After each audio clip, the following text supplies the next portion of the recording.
After 22 years of nightmare and terror, saved only by a desperate conviction of the mythical source of certain impressions, I am unwilling to vouch for the truth of that which I think I found in Western Australia on the night of July 17th to 18th, 1935.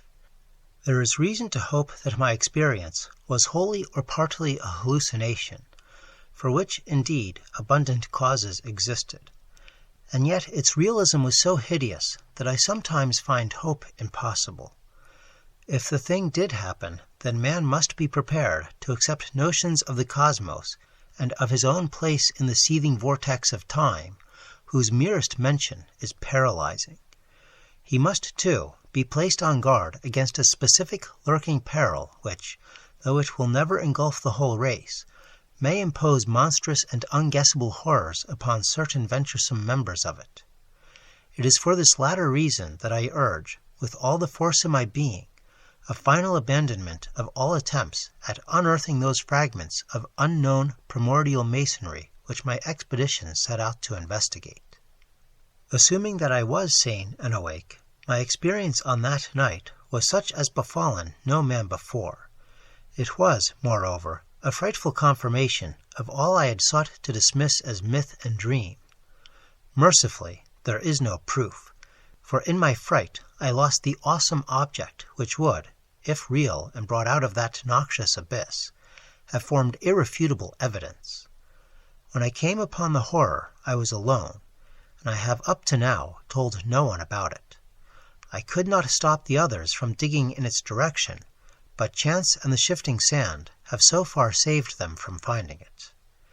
Now I must formulate some definitive statement, not only for the sake of my own mental balance, but to warn such others as may read it seriously. These pages, much in whose earlier parts will be familiar to close readers of the general and scientific press, are written in the cabin of the ship that is bringing me home. I shall give them to my son, Professor Wingate Peaslee of Miskatonic University, the only member of my family who stuck to me after my queer amnesia of long ago, and the man best informed on the inner facts of my case. Of all living persons, he is the least likely to ridicule what I shall tell of that fateful night. I did not enlighten him orally before sailing, because I think he had better have the revelation in written form. Reading and rereading at leisure will leave him with a more convincing picture than my confused tongue could hope to convey. He can do as he thinks best with this account, showing it, with suitable comment, to any quarters where it will be likely to accomplish good. It is for the sake of such readers as are unfamiliar with the earlier phases of my case that I am prefacing the revelation itself with a fairly ample summary of its background.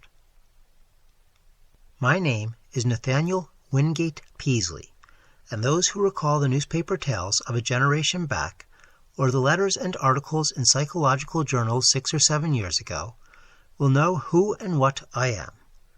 The press was filled with the details of my strange amnesia in 1908 to 1913, and much was made of the traditions of horror, madness, and witchcraft which lurk behind the ancient Massachusetts town, then and now forming my place of residence. Yet I would have it known that there is nothing whatever of the mad or sinister in my hereditary and early life. This is a highly important fact in view of the shadow which fell so suddenly upon me from outside sources. It may be that centuries of dark brooding had given to crumbling, whisper-haunted Arkham a peculiar vulnerability as regards such shadows, though even this seems doubtful in the light of those other cases which I later came to study. But the chief point is that my own ancestry and background are altogether normal. What came from somewhere else, where I even now hesitate to assert in plain words. I am the son of Jonathan and Hannah Wingate Peaslee, both of wholesome old Haverhill stock. I was born and reared in Haverhill, at the old homestead in Boardman Street near Golden Hill, and did not go to Arkham till I entered Miskatonic University at the age of 18. That was in 1889. After my graduation, I studied economics at Harvard and came back to Miskatonic as instructor of political economy in 1895. For 13 years more, my life ran smoothly and happily. I married Alice Keyser of Haverhill in 1896, and my 3 children, Robert Kay, Wingate, and Hannah, were born in 1898, 1900, and 1903, respectively. In 1898, I became an associate professor, and in 1902, a full professor. At no time had I the least interest in either occultism or abnormal psychology. It was on Thursday, May 14th, 1908, that the queer amnesia came. The thing was quite sudden, though I later realized that certain brief, glimmering visions of several hours previous, chaotic visions which disturbed me greatly because they were so unprecedented, must have formed premonitory symptoms. My head was aching, and I had a singular feeling, altogether new to me, that someone else was trying to get possession of my thoughts. The collapse occurred about 10:20 a.m. while I was conducting a class in Political Economy 6, History and Present Tendencies of Economics, for juniors and a few sophomores. I began to see strange shapes before my eyes, and to feel that I was in a grotesque room other than the classroom. My thoughts and speech wandered from my subject, and the students saw that something was gravely amiss. Then I slumped down, unconscious, in my chair, in a stupor from which no one could arouse me. Nor did my rightful faculties again look out upon the daylight of our normal world for 5 years, 4 months, and 13 days. It is, of course, from others that I have learned what followed. I showed no signs of consciousness for 16.5 hours, though removed to my home at 27 Crane Street and given the best of medical attention. At 3 a.m., May 15th, my eyes opened and I began to speak, but before long the doctors and my family were thoroughly frightened by the trend of my expression and language. It was clear that I had no remembrance of my identity or of my past, though for some reason I seemed anxious to conceal this lack of knowledge. My eyes gazed strangely at the persons around me, and the flexions of my facial muscles were altogether unfamiliar. Even my speech seemed awkward and foreign. I used my vocal organs clumsily and gropingly, and my diction had a curiously stilted quality, as if I had laboriously learned the English language from books. The pronunciation was barbarously alien, whilst the idiom seemed to include both scraps of curious archaism and expressions of a wholly incomprehensible cast. Of the latter, one in particular was very potently, even terrifiedly, recalled by the youngest of the physicians 20 years afterward. For at that late period such a phrase began to have an actual currency, first in England and then in the United States, and though of much complexity and indisputable newness, it reproduced in every least particular the mystifying words of the strange Arkham patient of 1908. Physical strength returned at once, although I required an odd amount of re-education in the use of my hands, legs, and bodily apparatus in general. Because of this and other handicaps inherent in the mnemonic lapse, I was for some time kept under strict medical care. When I saw my attempts to conceal the lapse had failed, I admitted it openly, and became eager for information of all sorts. Indeed, it seemed to the doctors that I had lost interest in my proper personality as soon as I found the case of amnesia accepted as a natural thing. They noticed that my chief efforts were to master certain points in history, science, art, language, and folklore, some of them tremendously abstruse, and some childishly simple, which remained, very oddly in many cases, outside my consciousness. At the same time, they noticed that I had an inexplicable command of many almost unknown sorts of knowledge, a command which I seemed to wish to hide rather than display. I would inadvertently refer, with casual assurance, to specific events in dim ages outside the range of accepted history, passing off such references as jest when I saw the surprise they created. And I had a way of speaking of the future which 2 or 3 times caused actual fright. These uncanny flashes soon ceased to appear, though some observers laid their vanishment more to a certain furtive caution on my part than to any waning of the strange knowledge behind them. Indeed, I seemed enormously avid to absorb the speech, customs, and perspectives of the age around me, as if I were a studious traveler from a far foreign land. As soon as permitted, I haunted the college library at all hours, and shortly began to arrange for those odd travels and special courses at American and European universities, which evoked so much comment during the next few years. I did not at any time suffer from a lack of learned contacts, for my case had a mild celebrity among the psychologists of the period.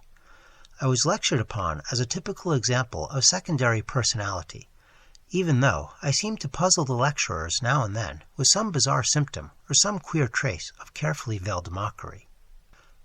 Of real friendliness, however, I encountered little. Something in my aspect and speech seemed to excite vague fears and aversions in everyone I met, as if I were a being infinitely removed from all that is normal and healthful. This idea of a black hidden horror connected with incalculable gulfs of some sort of distance was oddly widespread and persistent. My own family formed no exception. From the moment of my strange waking, my wife had regarded me with extreme horror and loathing, vowing that I was some utter alien usurping the body of her husband. In 1910, she obtained a legal divorce, nor would she ever consent to see me, even after my return to normalcy in 1913. These feelings were shared by my elder son and my small daughter, neither of whom I have ever seen since. Only my second son, Wingate, seemed able to conquer the terror and repulsion which my change aroused. He indeed felt that I was a stranger, but though only 8 years old, held fast to a faith that my proper self would return. When it did return, he sought me out, and the courts gave me his custody. In succeeding years, he helped me with the studies to which I was driven, and today, at 35, he is a professor of psychology at Miskatonic. But I do not wonder at the horror I caused, for certainly the mind, voice, and facial expressions of the being that awaked on May 15, 1908, were not those of Nathaniel Wingate Peaslee. I will not attempt to tell much of my life from 1908 to 1913, since readers may glean all of the outward essentials, as I largely had to do, from files of old newspapers and scientific journals. I was given charge of my funds and spent them slowly and on the whole wisely, in travel and in study at various centers of learning. My travels, however, were singular in the extreme, involving long visits to remote and desolate places. In 1909, I spent a month in the Himalayas, and in 1911 aroused much attention through a camel trip into the unknown deserts of Arabia. What happened on those journeys I have never been able to learn. During the summer of 1912, I chartered a ship and sailed in the Arctic north of Spitzbergen, afterward showing signs of disappointment. Later in that year, I spent weeks alone beyond the limits of previous or subsequent exploration in the vast limestone cavern systems of western Virginia, black labyrinths so complex that no retracing of my steps could even be considered. My sojourns at the universities were marked by abnormally rapid assimilation, as if the secondary personality had an intelligence enormously superior to my own. I found also that my rate of reading and solitary study was phenomenal. I could master every detail of a book merely by glancing over it as fast as I could turn the leaves, while my skill at interpreting complex figures in an instant was veritably awesome. At times, there appeared almost ugly reports of my power to influence the thoughts and acts of others, though I seemed to have taken care to minimize display of this faculty. Other ugly reports concerned my intimacy with leaders of occultist groups and scholars suspected of connection with nameless bands of abhorrent elder-world Aerophants. These rumors, though never proved at the time, were doubtless stimulated by the known tenor of some of my reading, for the consultation of rare books at libraries cannot be effected secretly. There is tangible proof, in the form of marginal notes, that I went minutely through such things as Comte de Lay's Culte des Ghouls, Ludwig Prinz Die Vermis Mysteris, the Unaussprechlichen Kulten of von Junst, the surviving fragments of the puzzling Book of Ibn, and the dreaded Necronomicon of the mad Arab Abdul al-Hazred. Then, too, it is undeniable that a fresh and evil wave of underground cult activity set in about the time of my odd mutation. In the summer of 1913, I began to display signs of ennui and flagging interest, and to hint to various associates that a change might soon be expected in me. I spoke of returning memories of my earlier life, though most auditors judged me insincere, since all the recollections I gave were casual, and such as might have been learned from my old private papers. About the middle of August, I returned to Arkham and reopened my long-closed house in Crane Street. Here I installed a mechanism of the most curious aspect, constructed piecemeal by different makers of scientific apparatus in Europe and America, and guarded carefully from the sight of anyone intelligent enough to analyze it. Those who did see it, a workman, a servant, and the new housekeeper, say that it was a queer mixture of rods, wheels, and mirrors, though only about 2 feet tall, 1 foot wide, and 1 foot thick. The central mirror was circular and convex. All this is borne out by such makers of parts as can be located. On the evening of Friday, September 26th, I dismissed the housekeeper and the maid till noon of the next day. Lights burned in the house till late, and a lean, dark, curiously foreign-looking man called in an automobile. It was about 1 a.m. that the lights were last seen.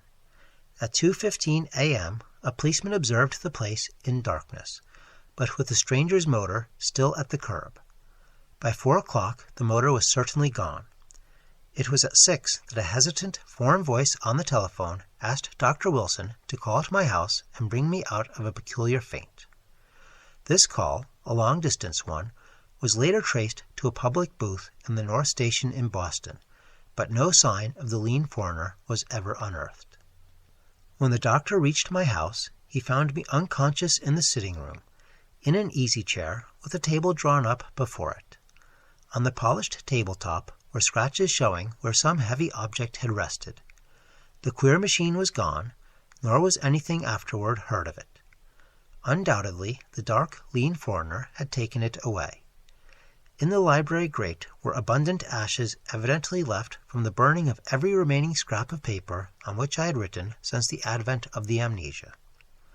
Dr. Wilson found my breathing very peculiar, but after a hypodermic injection it became more regular. At 11:15 a.m., September 27th, I stirred vigorously, and my hitherto mask-like face began to show signs of expression. Dr. Wilson remarked that the expression was not that of my secondary personality, but seemed much like that of my normal self. About 11:30, I muttered some very curious syllables which seemed unrelated to any human speech. I appeared, too, to struggle against something. Then, just after noon, the housekeeper and the maid having meanwhile returned, I began to mutter in English.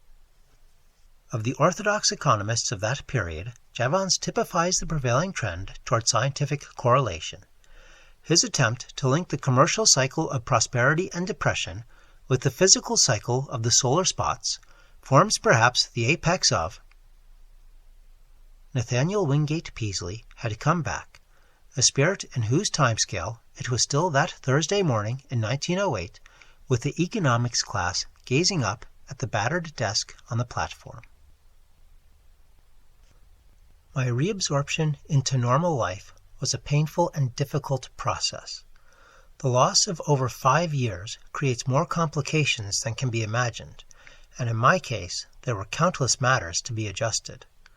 What I heard of my actions since 1908 astonished and disturbed me, but I tried to view the matter as philosophically as I could.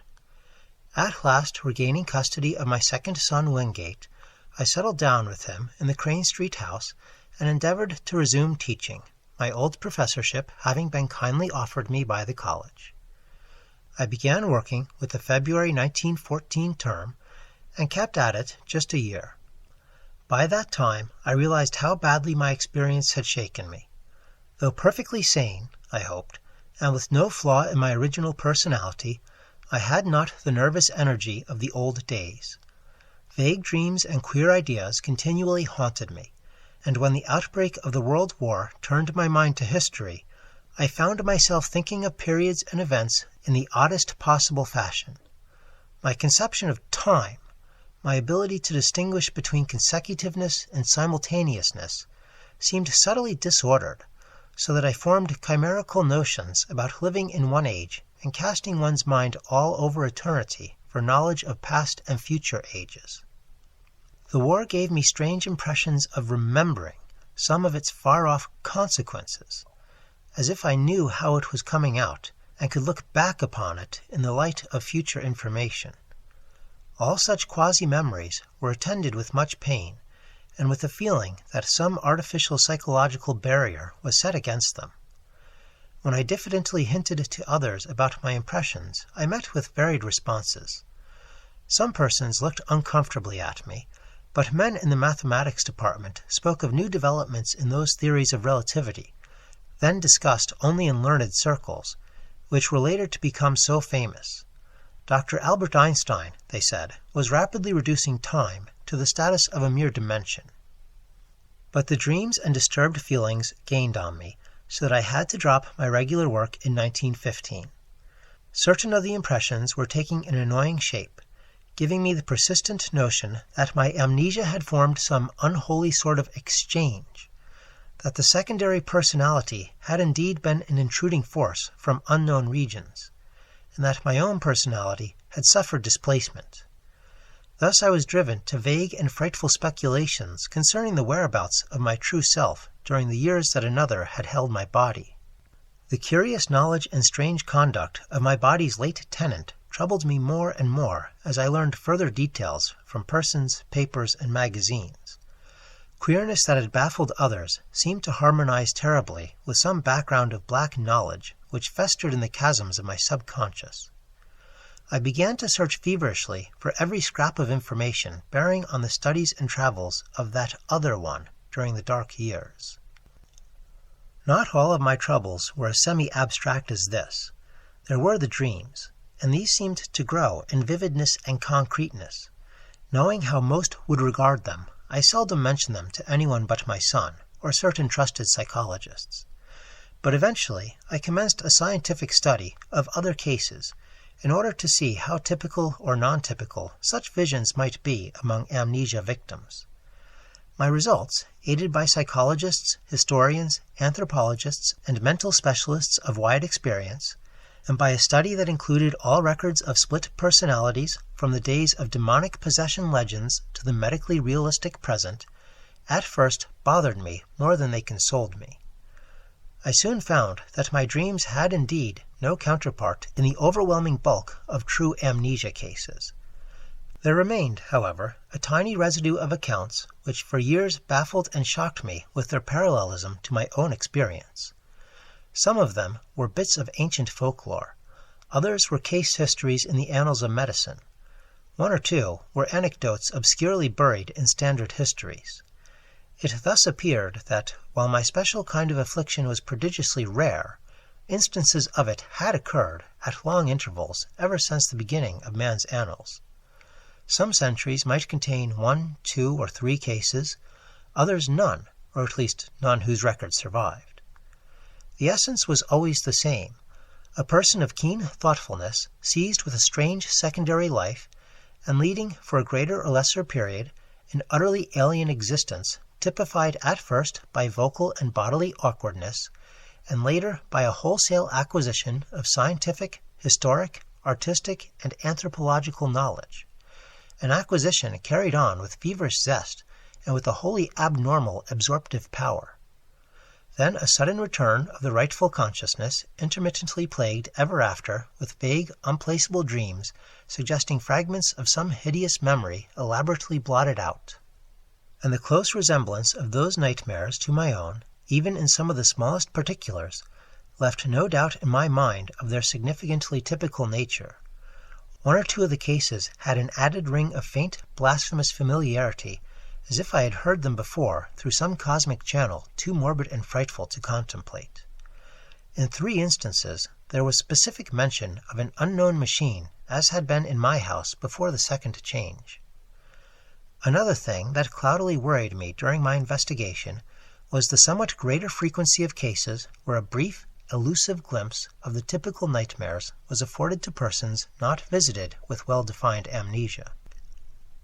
These persons were largely of mediocre mind or less, some so primitive that they could scarcely be thought of as vehicles for abnormal scholarship and preternatural mental acquisitions. For a second they would be fired with alien force, then a backward lapse and a thin, swift-fading memory of unhuman horrors. There had been at least 3 such cases during the past half-century, one only 15 years before. Had something been groping blindly through time from some unsuspected abyss in nature? Were these faint cases monstrous, sinister experiments of a kind and authorship utterly beyond sane belief? Such were a few of the formless speculations of my weaker hours, fancies abetted by myths which my studies uncovered. For I could not doubt but that certain persistent legends of immemorial antiquity, apparently unknown to the victims and physicians connected with recent amnesia cases, formed a striking and awesome elaboration of memory lapses such as mine. Of the nature of the dreams and impressions which were growing so clamorous, I still almost fear to speak. They seemed to savor of madness, and at times I believed I was indeed going mad. Was there a special type of delusion afflicting those who had suffered lapses of memory? Conceivably, the efforts of the subconscious mind to fill up a perplexing blank with pseudo-memories might give rise to strange imaginative vagaries. This, indeed, though an alternative folklore theory finally seemed to me more plausible, was the belief of many of the alienists who helped me in my search for parallel cases, and who shared my puzzlement at the exact resemblances sometimes discovered. They did not call the condition true insanity, but classed it rather among neurotic disorders. My course in trying to track it down and analyze it, instead of vainly seeking to dismiss or forget it, they heartily endorsed as correct according to the best psychological principles. I especially valued the advice of such physicians as had studied me during my possession by the other personality. My first disturbances were not visual at all, but concerned the more abstract matters which I have mentioned. There was, too, a feeling of profound and inexplicable horror concerning myself. I developed a queer fear of seeing my own form, as if my eyes would find it something utterly alien and inconceivably abhorrent. When I did glance down and behold the familiar human shape in quiet gray or blue clothing, I always felt a curious relief, though in order to gain this relief I had to conquer an infinite dread. I shunned mirrors as much as possible, and was always shaved at the barber's. It was a long time before I correlated any of these disjointed feelings with the fleeting visual impressions which began to develop. The first such correlation had to do with the odd sensation of an external, artificial restraint on my memory. I felt that the snatches of sight I experienced had a profound and terrible meaning, and a frightful connection with myself, but that some purposeful influence held me from grasping that meaning and that connection. Then came that queerness about the element of time, and with it desperate efforts to place the fragmentary dream glimpses in the chronological and spatial pattern. The glimpses themselves were at first merely strange rather than horrible. I would seem to be in an enormous vaulted chamber whose lofty stone groinings were well nigh lost in the shadows overhead. In whatever time or place the scene might be, the principle of the arch was known as fully and used as extensively as by the Romans. There were colossal round windows and high arched doors, and pedestals or tables each as tall as the height of an ordinary room. Vast shelves of dark wood lined the walls, holding what seemed to be volumes of immense size with strange hieroglyphs on their backs. The exposed stonework held curious carvings, always in curvilinear mathematical designs, and there were chiseled inscriptions in the same characters that the huge books bore. The dark granite masonry was of a monstrous megalithic type, with lines of convex-topped blocks fitting the concave-bottomed courses which rested upon them. There were no chairs, but the tops of the vast pedestals were littered with books, papers, and what seemed to be writing materials. Oddly figured jars of a purplish metal and rods with stained tips. Tall as the pedestals were, I seemed at times able to view them from above. On some of them were great globes of luminous crystal serving as lamps, and inexplicable machines formed of vitreous tubes and metal rods. The windows were glazed and latticed with stout-looking bars. Though I dared not approach and peer out them, I could see from where I was the waving tops of singular fern-like growths. The floor was of massive octagonal flagstones, while rugs and hangings were entirely lacking. Later I had visions of sweeping through cyclopean corridors of stone, and up and down gigantic inclined planes of the same monstrous masonry. There were no stairs anywhere, nor was any passageway less than 30 feet wide. Some of the structure through which I floated must have towered into the sky for thousands of feet. There were multiple levels of black vaults below, and never-opened trap-doors, sealed down with metal bands, and holding dim suggestions of some special peril. I seemed to be a prisoner, and horror hung broodingly over everything I saw. I felt that the mocking curvilinear hieroglyphs on the walls would blast my soul with their message were I not guarded by a merciful ignorance. Still later, my dreams included vistas from the great round windows, and from the titanic flat roof with its curious gardens, wide barren area and high scalloped parapet of stone, to which the topmost of the inclined planes led. There were almost endless leagues of giant buildings, each in its garden, and ranged along paved roads fully 200 feet wide. They differed greatly in aspect, but few were less than 500 feet square or 1,000 feet high.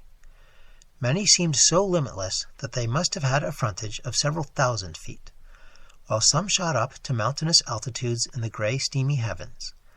They seemed to be mainly of stone or concrete, and most of them embodied the oddly curvilinear type of masonry noticeable in the building that held me. Roofs were flat and garden-covered, and tended to have scalloped parapets. Sometimes there were terraces and higher levels, and wide cleared spaces amidst the gardens. The great roads held hints of motion, but in the earlier visions I could not resolve this impression into details. In certain places I beheld enormous dark cylindrical towers, which climbed far above any of the other structures. These appeared to be of a totally unique nature, and showed signs of prodigious age and dilapidation. They were built of a bizarre type of square-cut basalt masonry, and tapered slightly toward their rounded tops. Nowhere in any of them could the least traces of windows or other apertures, save huge doors, be found. I noticed also some lower buildings, all crumbling with the weathering of aeons, which resembled these dark cylindrical towers in basic architecture. Around all these aberrant piles of square-cut masonry there hovered an inexplicable aura of menace and concentrated fear, like that bred by the sealed trap-doors. The Omnipresent Gardens were almost terrifying in their strangeness, with bizarre and unfamiliar forms of vegetation nodding over broad paths lined with curiously carven monoliths. Abnormally vast fern-like growths predominated, some green and some of a ghastly fungoid pallor. Among them rose great spectral things resembling calamites, whose bamboo-like trunks towered to fabulous heights. Then there were tufted forms like fabulous cycads, and grotesque dark green shrubs and trees of coniferous aspect. Flowers were small, colorless, and unrecognizable, blooming in geometrical beds and at large among the greenery. In a few of the terrace and rooftop gardens were larger and more vivid blossoms of almost offensive contours and seeming to suggest artificial breeding. Fungi of inconceivable size, outlines, and colors speckled the scene in patterns bespeaking some unknown but well-established horticultural tradition. In the larger gardens on the ground there seemed to be some attempt to preserve the irregularities of nature, but on the roofs there was more selectiveness and more evidence of the topiary art. The skies were almost always moist and cloudy, and sometimes I would seem to witness tremendous rains.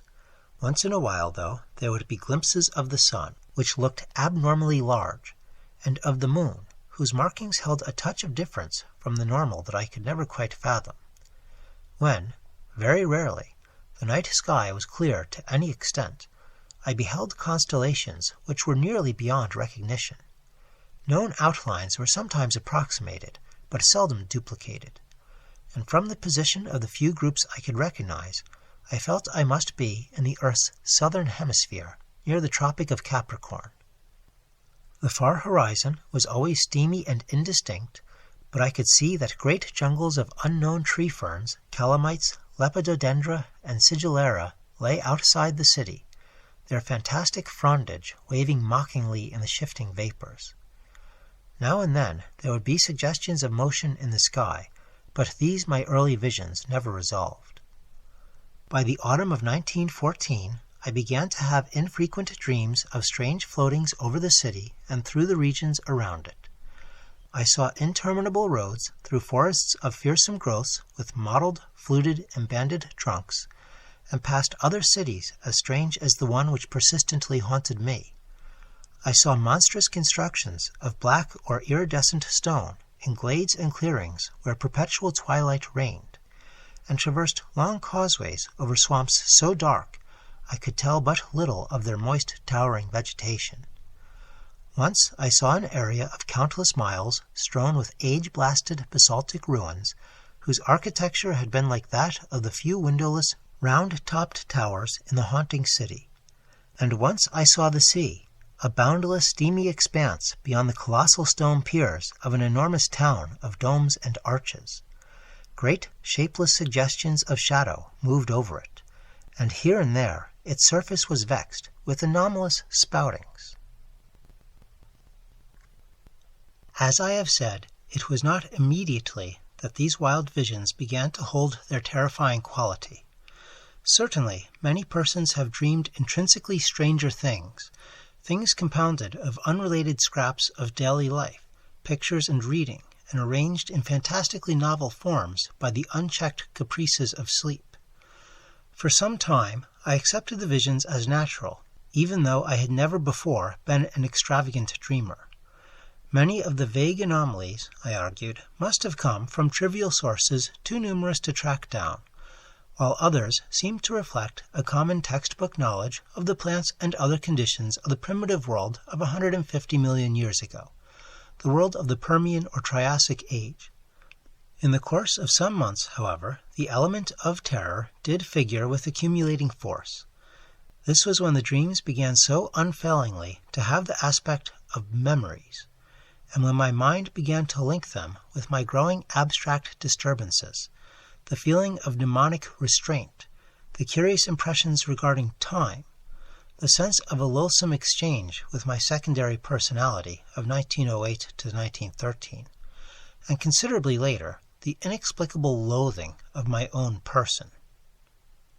As certain definite details began to enter the dreams, their horror increased 1,000-fold, until, by October 1915, I felt I must do something. It was then that I began an intensive study of other cases of amnesia and visions, feeling that I might thereby objectivize my trouble and shake clear of its emotional grip. However, as before mentioned, the result was at first almost exactly opposite. It disturbed me vastly to find that my dreams had been so closely duplicated, especially since some of the accounts were too early to admit of any geological knowledge, and therefore of any idea of primitive landscapes on the subject's part.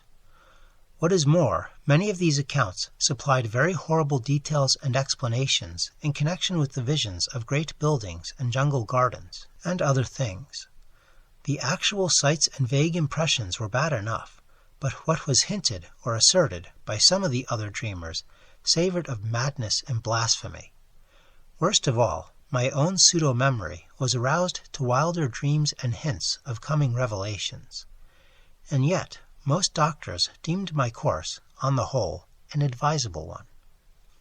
I studied psychology systematically, and under the prevailing stimulus, my son Wingate did the same, his studies leading eventually to his present professorship.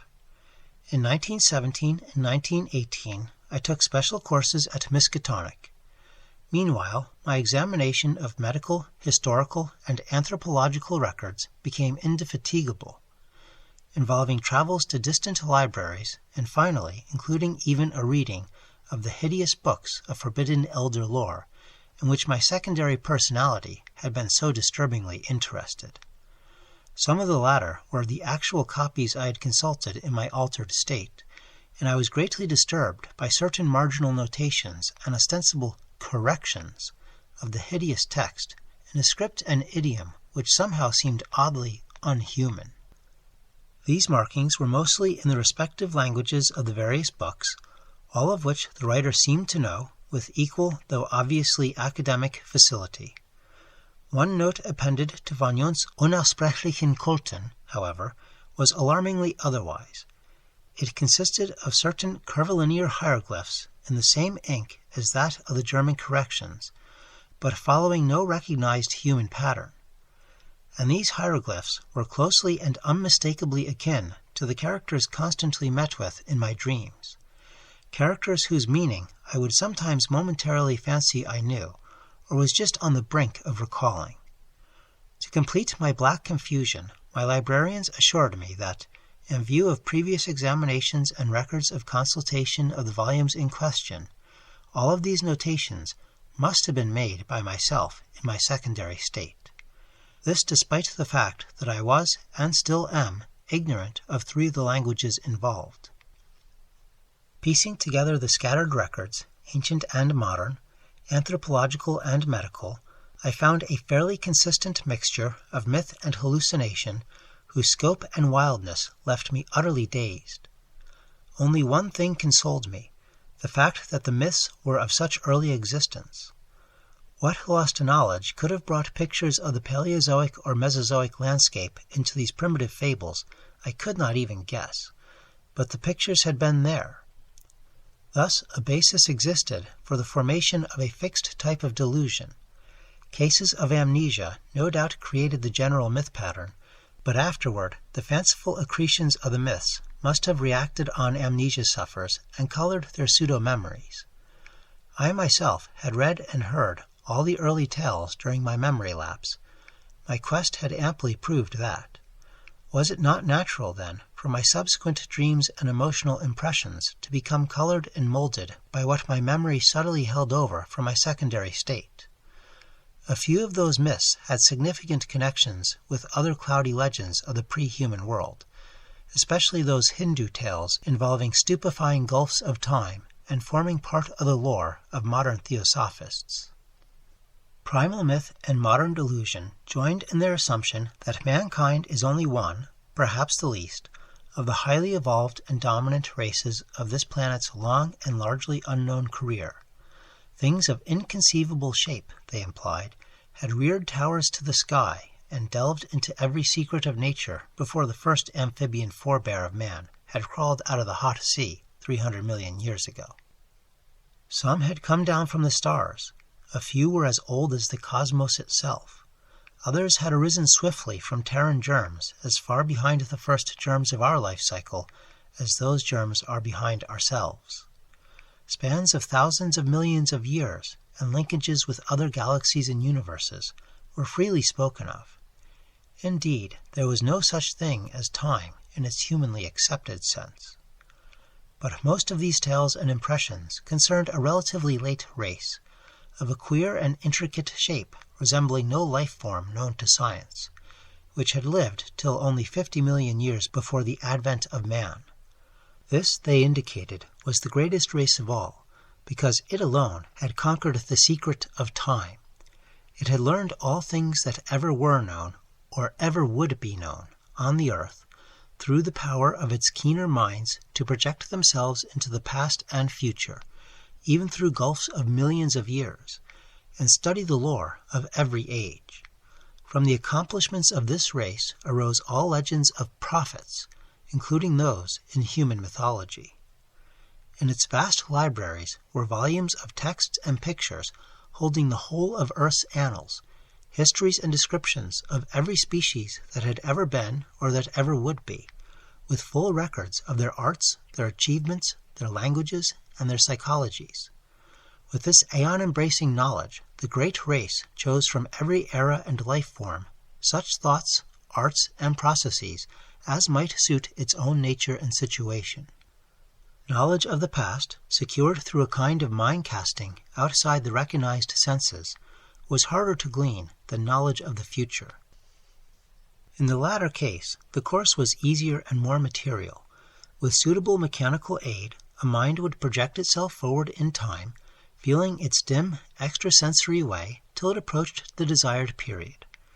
Then, after preliminary trials, it would seize on the best discoverable representative of the highest of that period's life forms, entering the organism's brain and setting up therein its own vibrations, while the displaced mind would strike back to the period of the displacer, remaining in the latter's body till a reverse process was set up. The projected mind, in the body of the organism of the future, would then pose as a member of the race whose outward form it wore, learning as quickly as possible all that could be learned of the chosen age and its massed information and techniques. Meanwhile, the displaced mind, thrown back to the displacer's age and body, would be carefully guarded. It would be kept from harming the body it occupied, and would be drained of all its knowledge by trained questioners. Often it could be questioned in its own language when previous quests into the future had brought back records of that language. If the mind came from a body whose language the great race could not physically reproduce, clever machines would be made on which the alien speech could be played as on a musical instrument. The great race's members were immense rugose cones 10 feet high, and with head and other organs attached to foot-thick, distensible limbs spreading from the apexes. They spoke by the clicking or scraping of huge paws or claws attached to the end of 2 of their 4 limbs, and walked by the expansion and contraction of a viscous layer attached to their vast 10-foot bases. When the captive mind's amazement and resentment had worn off, and when, assuming that it came from a body vastly different from the great race's, it had lost its horror at its unfamiliar temporary form, it was permitted to study its new environment and experience a wonder and wisdom approximating that of its displacer. With suitable precautions, and in exchange for suitable services, it was allowed to rove all over the habitable world in Titan airships, or on the huge boat-like atomic-engined vehicles which traversed the great roads, and to delve freely into the libraries containing the records of the planet's past and future.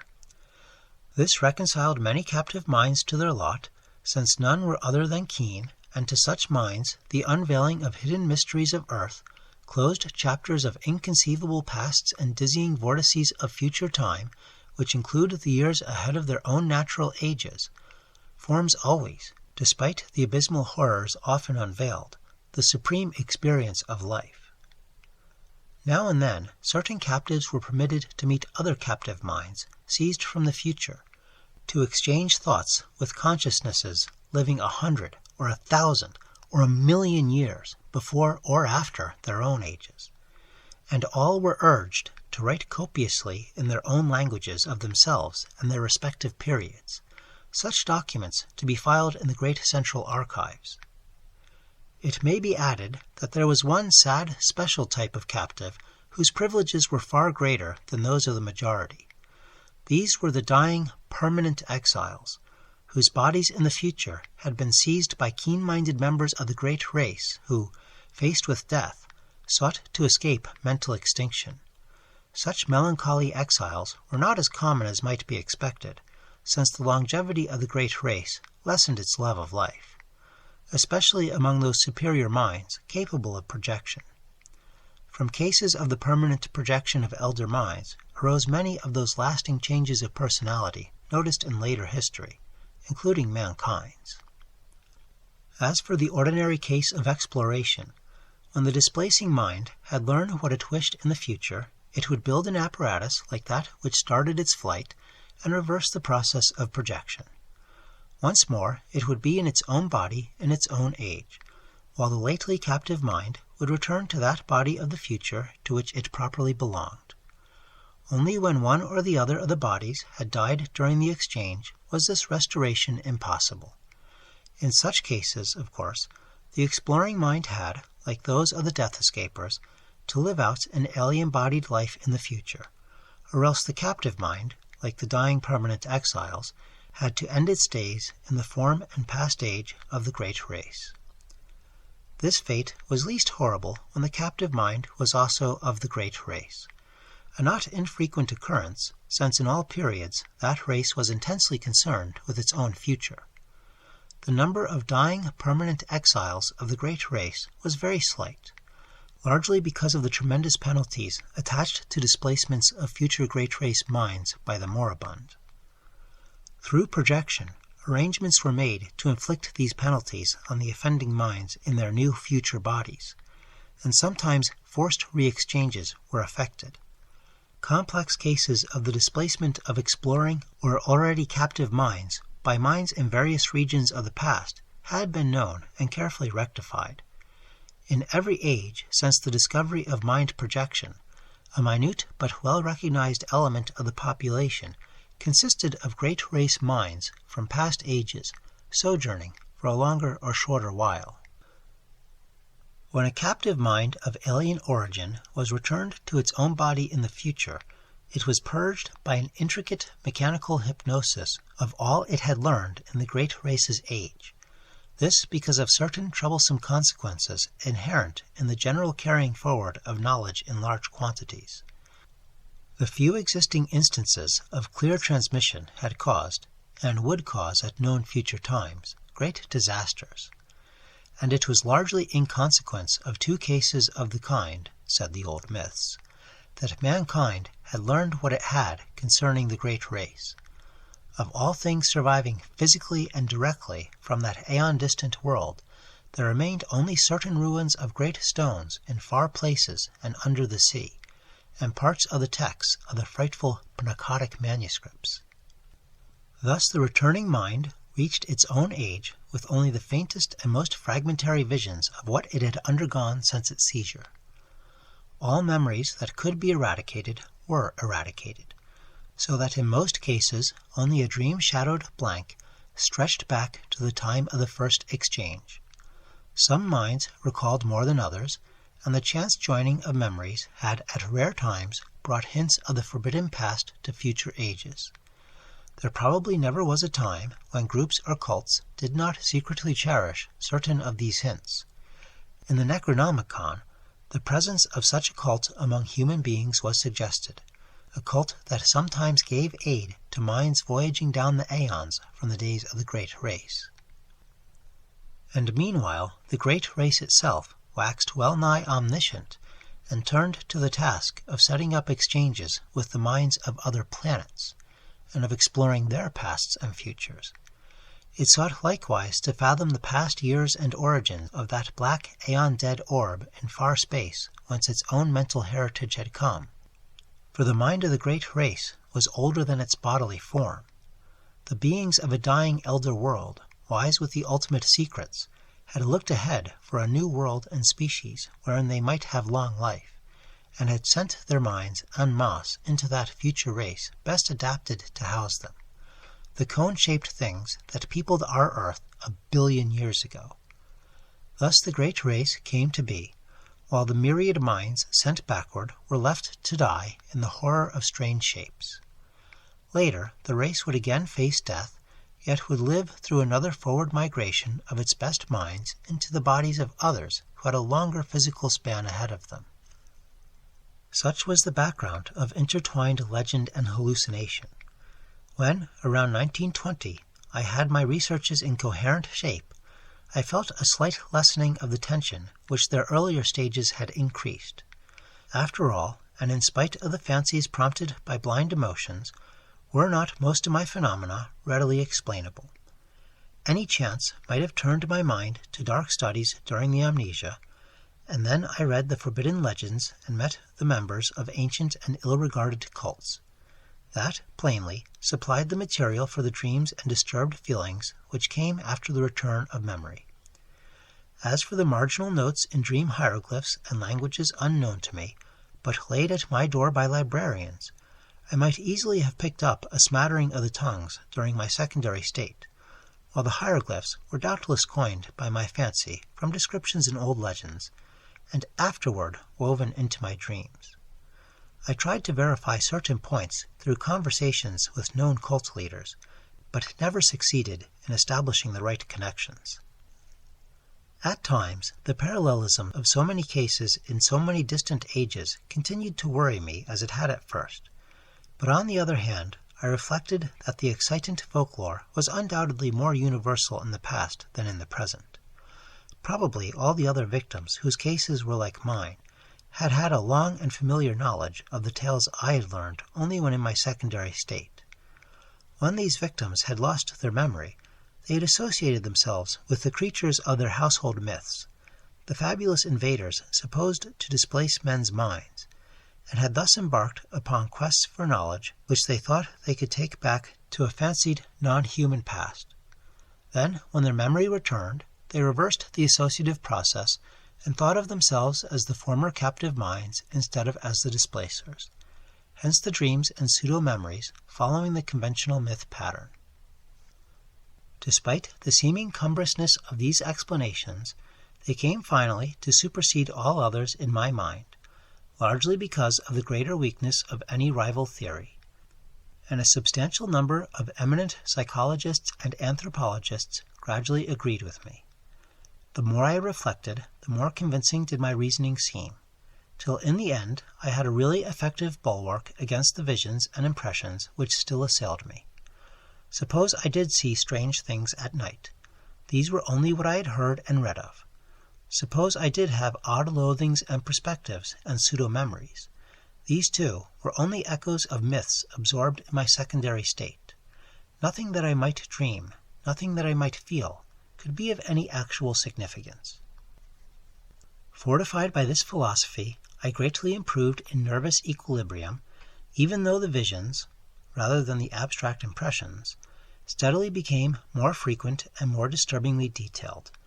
In 1922, I felt able to undertake regular work again, and put my newly gained knowledge to practical use by accepting an instructorship in psychology at the university.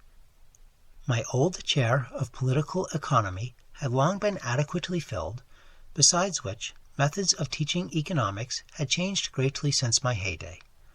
My son was at this time just entering on the postgraduate studies leading to his present professorship, and we worked together a great deal. I continued, however, to keep a careful record of the outre dreams which crowded upon me so thickly and vividly. Such a record, I argued, was of genuine value as a psychological document. The glimpses still seemed damnably like memories, though I fought off this impression with a goodly measure of success. In writing, I treated the phantasmata as things seen, but at all other times I brushed them aside like any gossamer illusion of the night. I had never mentioned such matters in common conversation, though reports of them, filtering out as such things will, had aroused sundry rumors regarding my mental health. It is amusing to reflect that these rumors were confined wholly to laymen, without a single champion among physicians or psychologists. Of my visions after 1914, I will here mention only a few, since fuller accounts and records are at the disposal of the serious student. It is evident that with time the curious inhibitions somewhat waned, for the scope of my visions vastly increased. They have never, though, become other than disjointed fragments seemingly without clear motivation. Within the dreams, I seemed gradually to acquire a greater and greater freedom of wandering. I floated through many strange buildings of stone, going from one to the other along mammoth underground passages which seemed to form the common avenues of transit.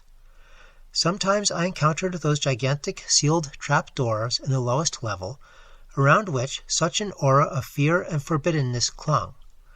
I saw tremendous tessellated pools and rooms of curious and inexplicable utensils of myriad sorts.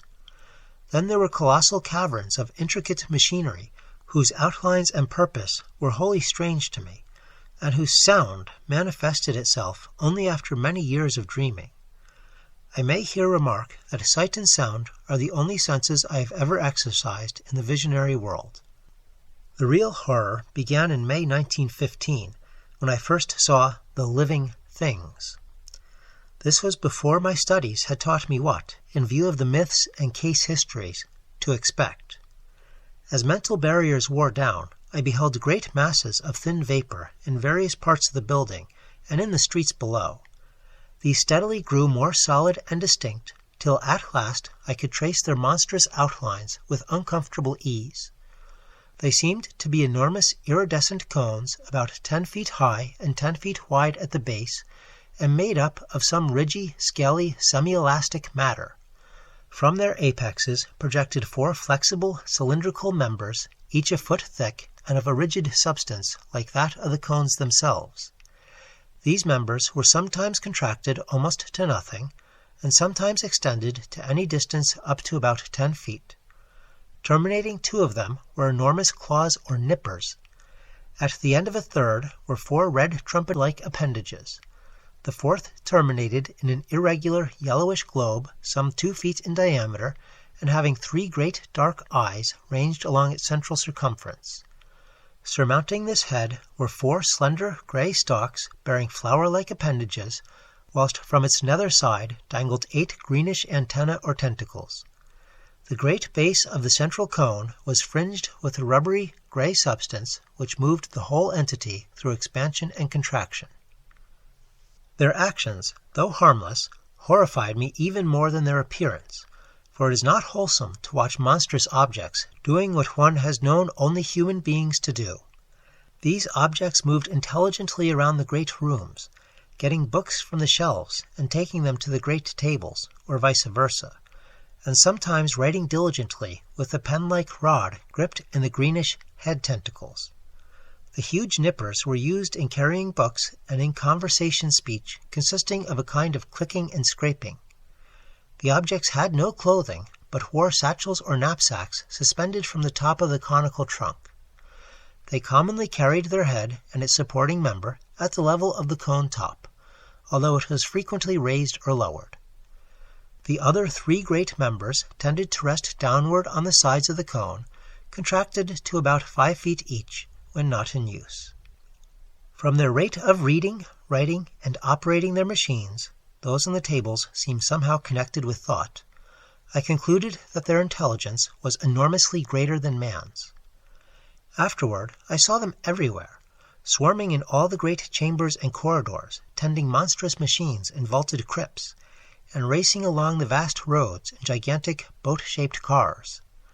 I ceased to be afraid of them, for they seemed to form supremely natural parts of the environment. Individual differences amongst them began to be manifest, and a few appeared to be under some kind of restraint. These latter, though showing no physical variation, had a diversity of gestures and habits which marked them off not only from the majority, but very largely from one another. They wrote a great deal in what seemed to my cloudy vision a vast variety of characters, never the typical curvilinear hieroglyphs of the majority. A few, I fancied, used our own familiar alphabet. Most of them worked much more slowly than the general mass of the entities. All this time, my own part in the dreams seemed to be that of a disembodied consciousness, with a range of vision wider than the normal, floating freely about, yet confined to the ordinary avenues and speeds of travel. Not until August 1915 did any suggestions of bodily existence begin to harass me. I say harass, because the first phase was a purely abstract, though infinitely terrible association of my previously noted body loathing with the scenes of my visions. For a while, my chief concern during dreams was to avoid looking down at myself, and I recall how grateful I was for the total absence of large mirrors in the strange rooms. I was mightily troubled by the fact that I always saw the great tables, whose height could not be under 10 feet, from a level not below that of their surfaces. And then the morbid temptation to look down at myself became greater and greater, till one night I could not resist it. At first, my downward glance revealed nothing whatever. A moment later, I perceived that this was because my head lay at the end of a flexible neck of enormous length. Retracting this neck and gazing down very sharply, I saw the scaly, rugose, iridescent bulk of a vast cone 10 feet tall and 10 feet wide at the base. This was when I waked half of Arkham with my screaming as I plunged madly up from the abyss of a sleep. Only after weeks of hideous repetition did I grow half reconciled to these visions of myself in monstrous form. In the dreams, I now moved bodily among the other unknown entities, reading terrible books from the endless shelves, and writing for hours at the great tables with a stylus managed by the green tentacles that hung down from my head. Snatches of what I read and wrote would linger in my memory. There were horrible annals of other worlds and other universes, and of stirrings of formless life outside of all universes. There were records of strange orders of beings which had peopled the world in forgotten pasts, and frightful chronicles of grotesque-bodied intelligences which would people it millions of years after the death of the last human being. And I learned of chapters in human history whose existence no scholar of today has ever suspected. Most of these writings were in the language of the hieroglyphs, which I studied in a queer way with the aid of droning machines, and which was evidently an agglutinative speech with root systems utterly unlike any found in human languages. Other volumes were in other unknown tongues learned in the same queer way. A very few were languages I knew. Extremely clever pictures, both inserted into the records and forming separate collections, aided me immensely. And all the time I seemed to be setting down a history of my own age in English. On waking, I could recall only minute and meaningless scraps of the unknown tongues, which my dream self had mastered, though whole phrases of the history stayed with me. I learned, even before my waking self had studied the parallel cases or the old myths from which the dreams doubtless sprang, that the entities around me were of the world's greatest race, which had conquered time and had sent exploring minds into every age. I knew, too, that I had been snatched from my age while another used my body in that age, and that a few of the other strange forms housed similarly captive minds. I seemed to talk, in some odd language of claw-clickings, with exiled intellects from every corner of the solar system. There was a mind from the planet we know as Venus, which would live incalculable epochs to come, and one from an outer moon of Jupiter 6 million years in the past. Of earthly minds, there were some from the winged, star-headed, half-vegetable race of Paleogean Antarctica, one from the reptile people of fabled Valusia, 3 from the furry pre-human Hyperborean worshippers of Sathagwa, 1 from the wholly abominable Chochos, 2 from the arachnid denizens of Earth's last age, 5 from the hardy coleopterous species immediately following mankind, to which the great race was some day to transfer its keenest minds en masse in the face of horrible peril, and several from different branches of humanity. I talked with the mind of Yang Li, a philosopher from the cruel empire of San Chan, which is to come in AD 5000, with that of a general of the great-headed brown people who held South Africa in BC 50,000, with that of a 12th century Florentine monk named Bartolomeo Corsi, with that of a king of Lomar who had ruled that terrible polar land 100,000 years before the squat yellow Inutos came from the west to engulf it, with that of Nugsoth, a magician of the Dark Conquerors of AD 16,000, with that of a Roman named Titus Sempronius Blasus, who had been a questar in Sulla's time, with that of Kepnes, an Egyptian of the 14th dynasty, who told me the hideous secret of Nyarlathotep, with that of a priest of Atlantis' Middle Kingdom, with that of a Suffolk gentleman of Cromwell's day, James Woodville, with that of a court astronomer of pre-Inca Peru,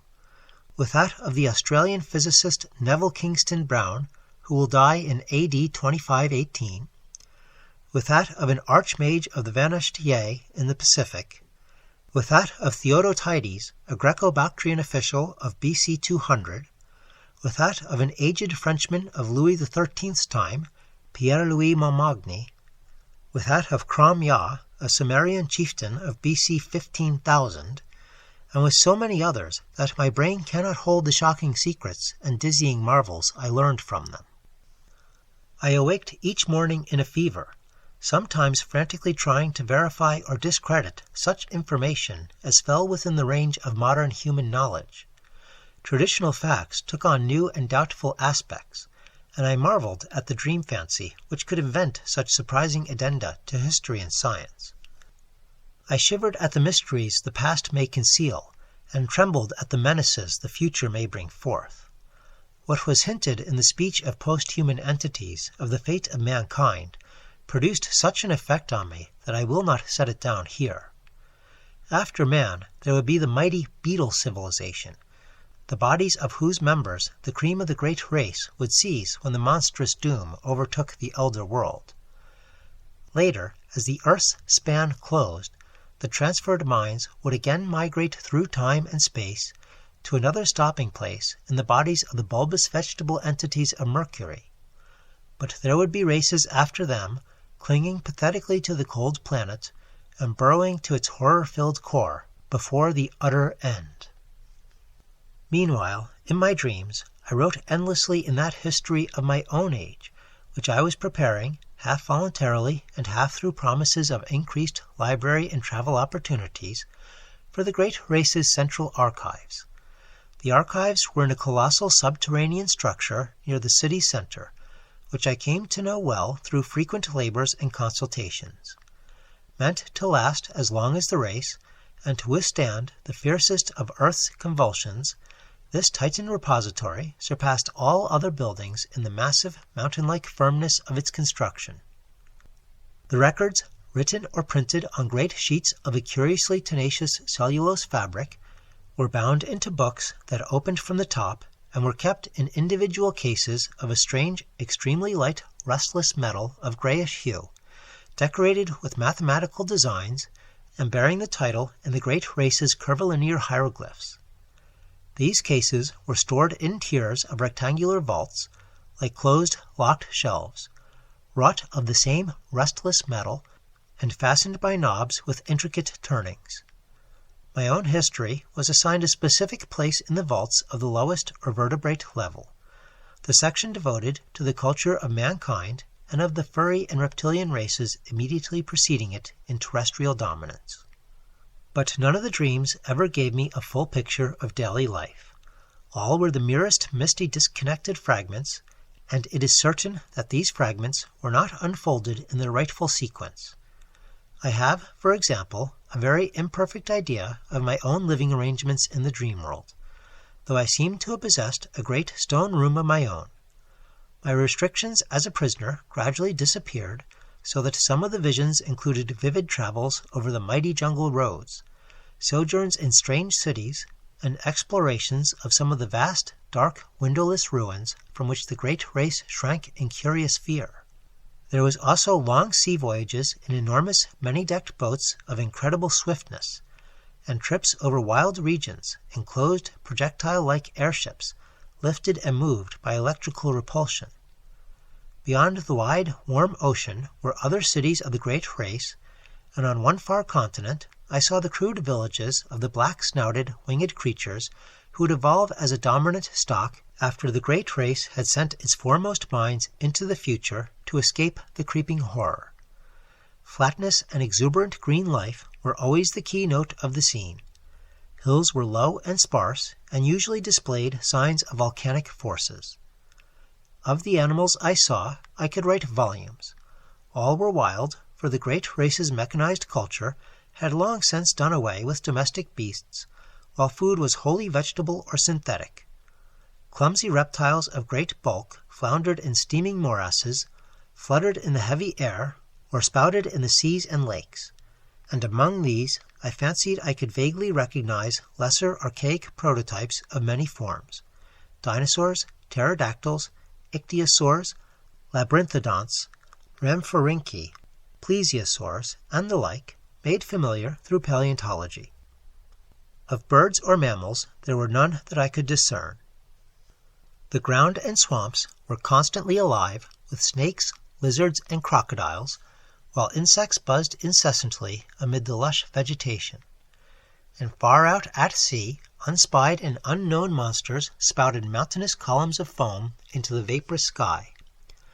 Once I was taken under the ocean in a gigantic submarine vessel with searchlights, and glimpsed some living horrors of awesome magnitude. I saw also the ruins of incredible sunken cities, and the wealth of crinoid, brachiopod, coral, and ichthytic life which everywhere abounded.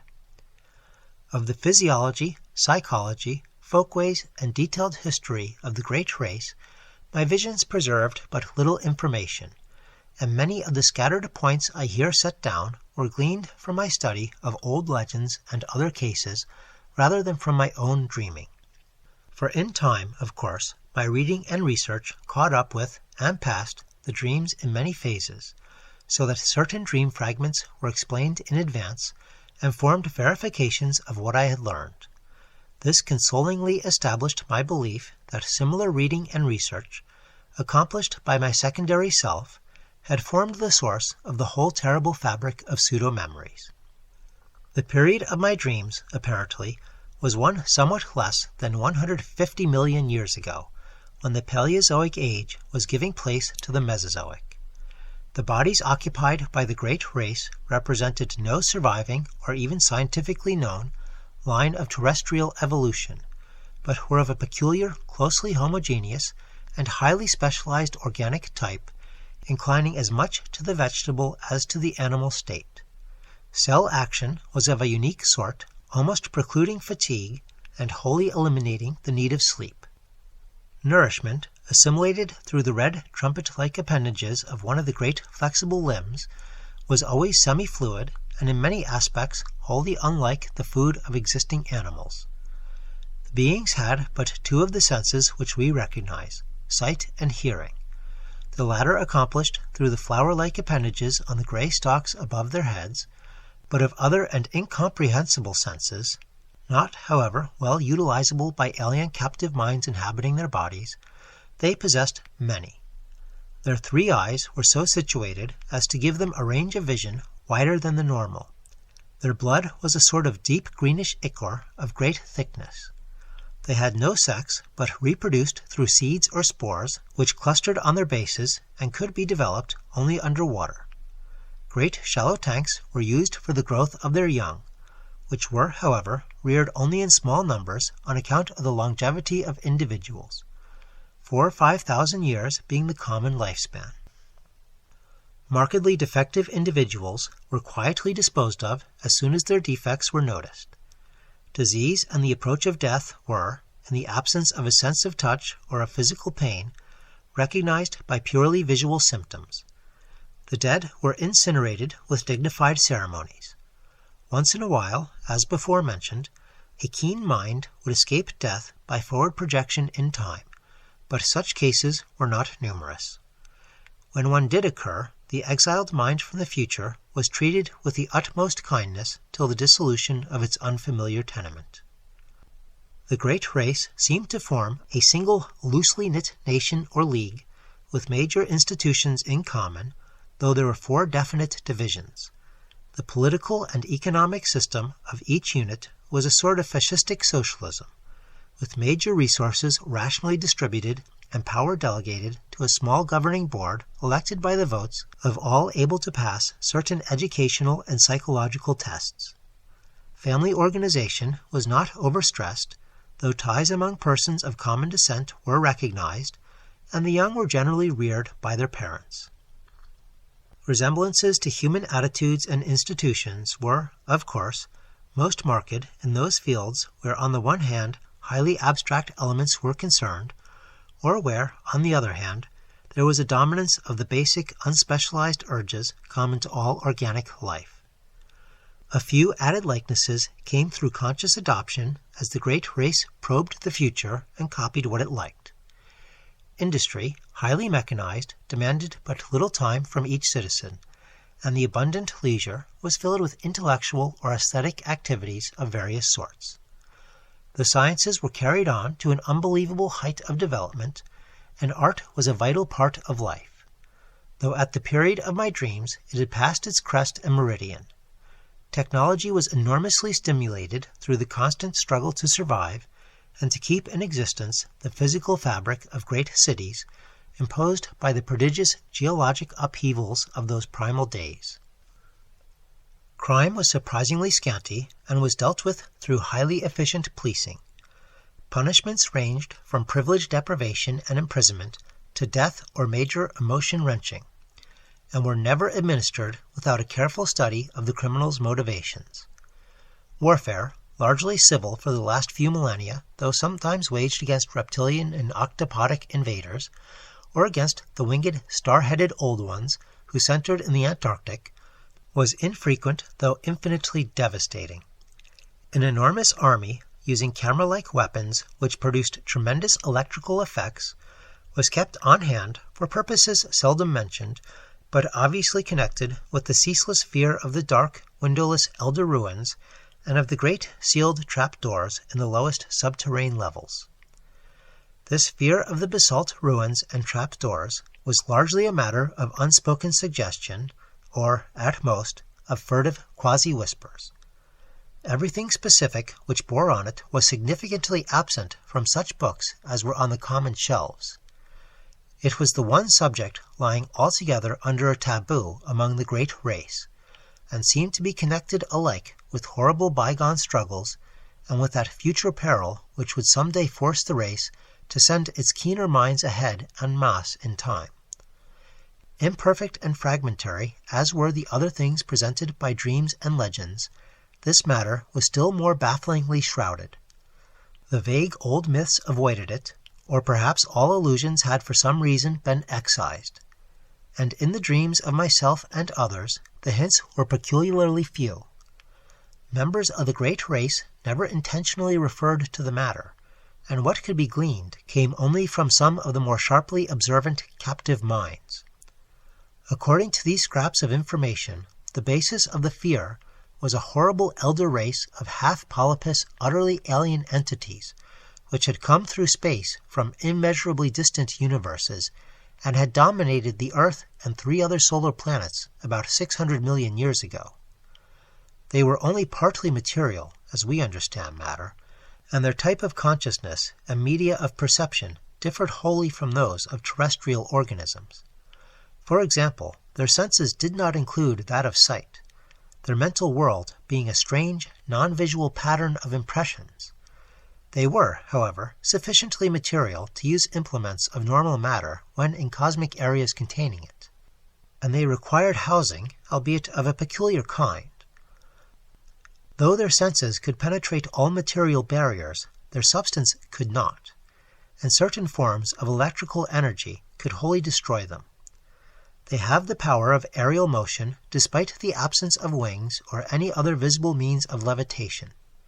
Their minds were of such texture that no exchange with them could be effected by the great race. When these things had come to the earth, they had built mighty basalt cities of windowless towers, and had preyed horribly on the beings they found. Thus it was when the minds of the great race sped across the void from that obscure transgalactic world known in the disturbing and debatable Eltdown shards as Yith. The newcomers, with the instruments they created, had found it easy to subdue the predatory entities and drive them down to those caverns of inner earth which they had already joined to their abodes and begun to inhabit. Then they had sealed the entrances and left them to their fate, afterward occupying most of their great cities and preserving certain important buildings for reasons connected more with superstition than with indifference, boldness, or scientific and historical zeal. But as the aeons passed, there came vague, evil signs that the elder things were growing strong and numerous in the inner world. There were sporadic eruptions of a particularly hideous character in certain small and remote cities of the great race, and in some of the deserted elder cities which the great race had not peopled, places where the paths to the gulfs below had not been properly sealed or guarded. After that, greater precautions were taken, and many of the paths were closed forever, though a few were left with sealed trapdoors for strategic use in fighting the elder things if ever they broke forth in unexpected places. Fresh rifts caused by that selfsame geologic change which had choked some of the paths and had slowly lessened the number of outer-world structures and ruins surviving from the conquered entities. The eruptions of the elder things must have been shocking beyond all description, since they had permanently colored the psychology of the great race. Such was the fixed mood of horror that the very aspect of the creatures was left unmentioned, At no time was I able to gain a clear hint of what they looked like. There were veiled suggestions of a monstrous plasticity and of temporary lapses of visibility, while other fragmentary whispers referred to their control and military use of great winds. Singular whistling noises and colossal footprints made up of 5 circular toe marks seemed also to be associated with them.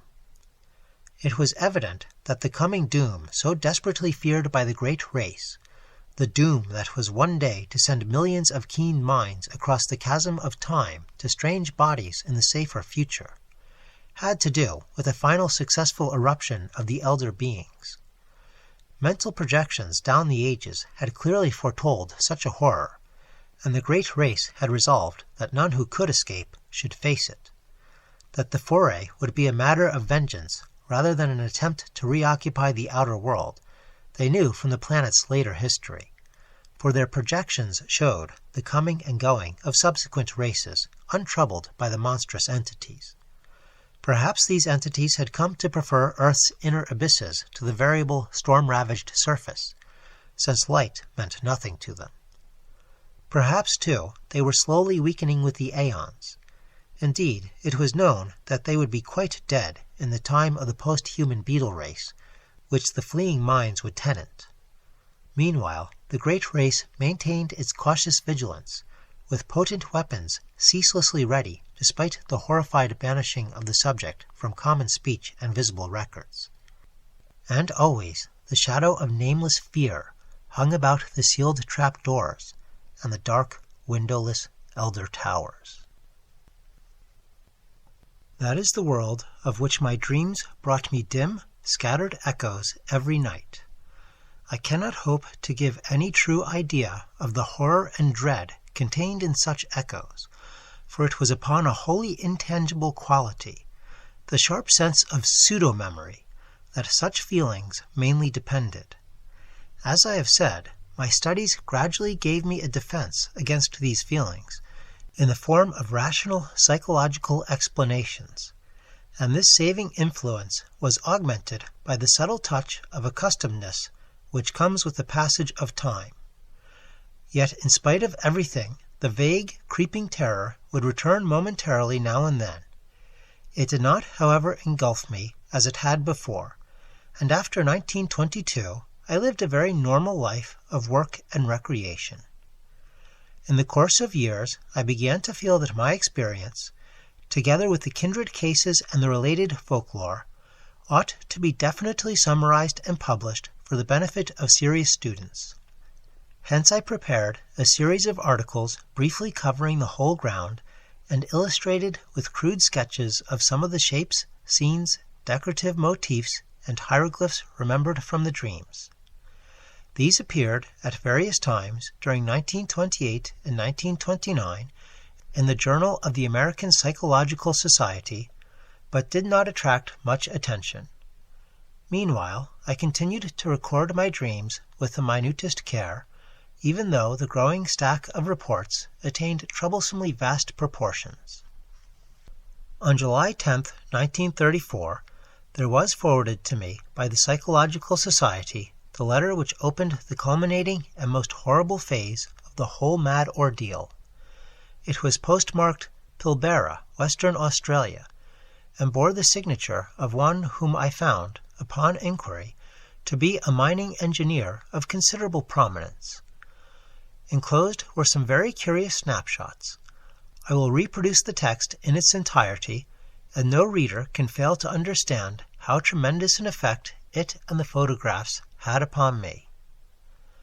I was, for a time, almost stunned and incredulous, for although I had often thought that some basis of fact must underlie certain phases of the legends which had colored my dreams, I was none the less unprepared for anything like a tangible survival from a lost world remote beyond all imagination. Most devastating of all were the photographs, for here, in cold, incontrovertible realism, there stood out against a background of sand certain worn-down, water-ridged, storm-weathered blocks of stone whose slightly convex tops and slightly concave bottoms told their own story.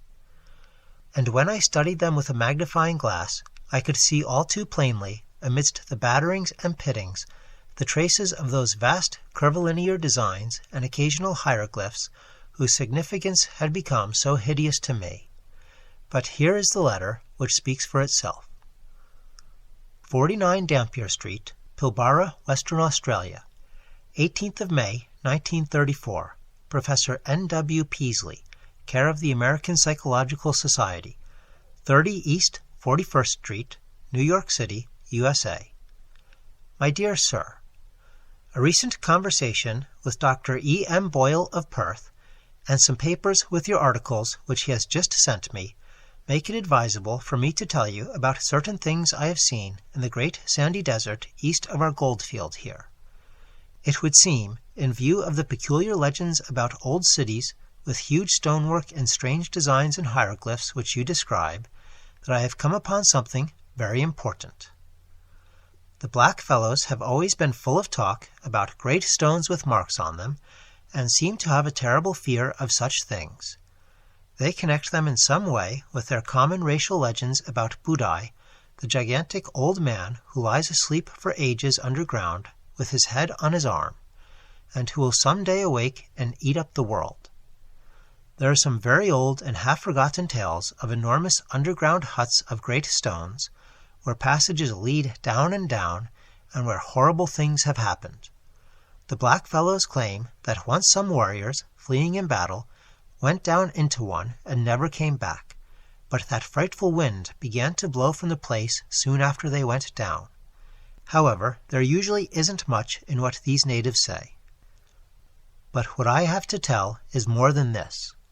2 years ago, when I was prospecting about 500 miles east in the desert, I came on a lot of queer pieces of dressed stone, perhaps 3 by 2 by 2 feet in size, and weathered and pitted to the very limit. At first, I couldn't find any of the marks the black fellows told about, but when I looked close enough, I could make out some deeply carved lines in spite of the weathering. They were peculiar curves, just like what the blacks had tried to describe. I imagine there must have been 30 or 40 blocks, some nearly buried in the sand, and all within a circle perhaps 1/4 of a mile's diameter. When I saw some, I looked around closely for more, and made a careful reckoning of the place with my instruments. I also took pictures of 10 or 12 of the most typical blocks, and will enclose the prints for you to see. I turned my information and pictures over to the government at Perth, but they have done nothing with them. Then I met Dr. Boyle, who had read your articles in the Journal of the American Psychological Society, and in time happened to mention the stones.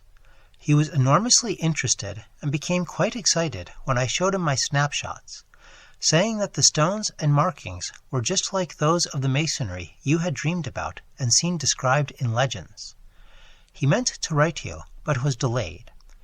Meanwhile, he sent me most of the magazines with your articles, and I saw at once from your drawings and descriptions that my stones are certainly the kind you mean. You can appreciate this from the enclosed prints. Later on, you will hear directly from Dr. Boyle. Now I can understand how important all this will be to you. Without question, we are faced with the remains of an unknown civilization older than any dreamed of before, and forming a basis for your legends. As a mining engineer, I have some knowledge of geology and can tell you that these blocks are so ancient they frighten me. They are mostly sandstone and granite, though one is almost certainly made of a queer sort of cement or concrete. They bear evidence of water action, as if this part of the world had been submerged and come up again after long ages, all since these blocks were made and used. It is a matter of hundreds of thousands of years, or heaven knows how much more. I don't like to think about it. In view of your previous diligent work in tracking down the legends and everything connected with them, I cannot doubt but that you will want to lead an expedition to the desert and make some archaeological excavations. Both Dr. Boyle and I are prepared to cooperate in such work if you, or organizations known to you, can furnish the funds. I can get together a dozen miners for the heavy digging. The blacks would be of no use, for I found that they have an almost maniacal fear of this particular spot. Boyle and I are saying nothing to others, for you very obviously ought to have precedence in any discoveries or credit. The place can be reached from Pilbara in about 4 days by motor tractor, which we need for our apparatus.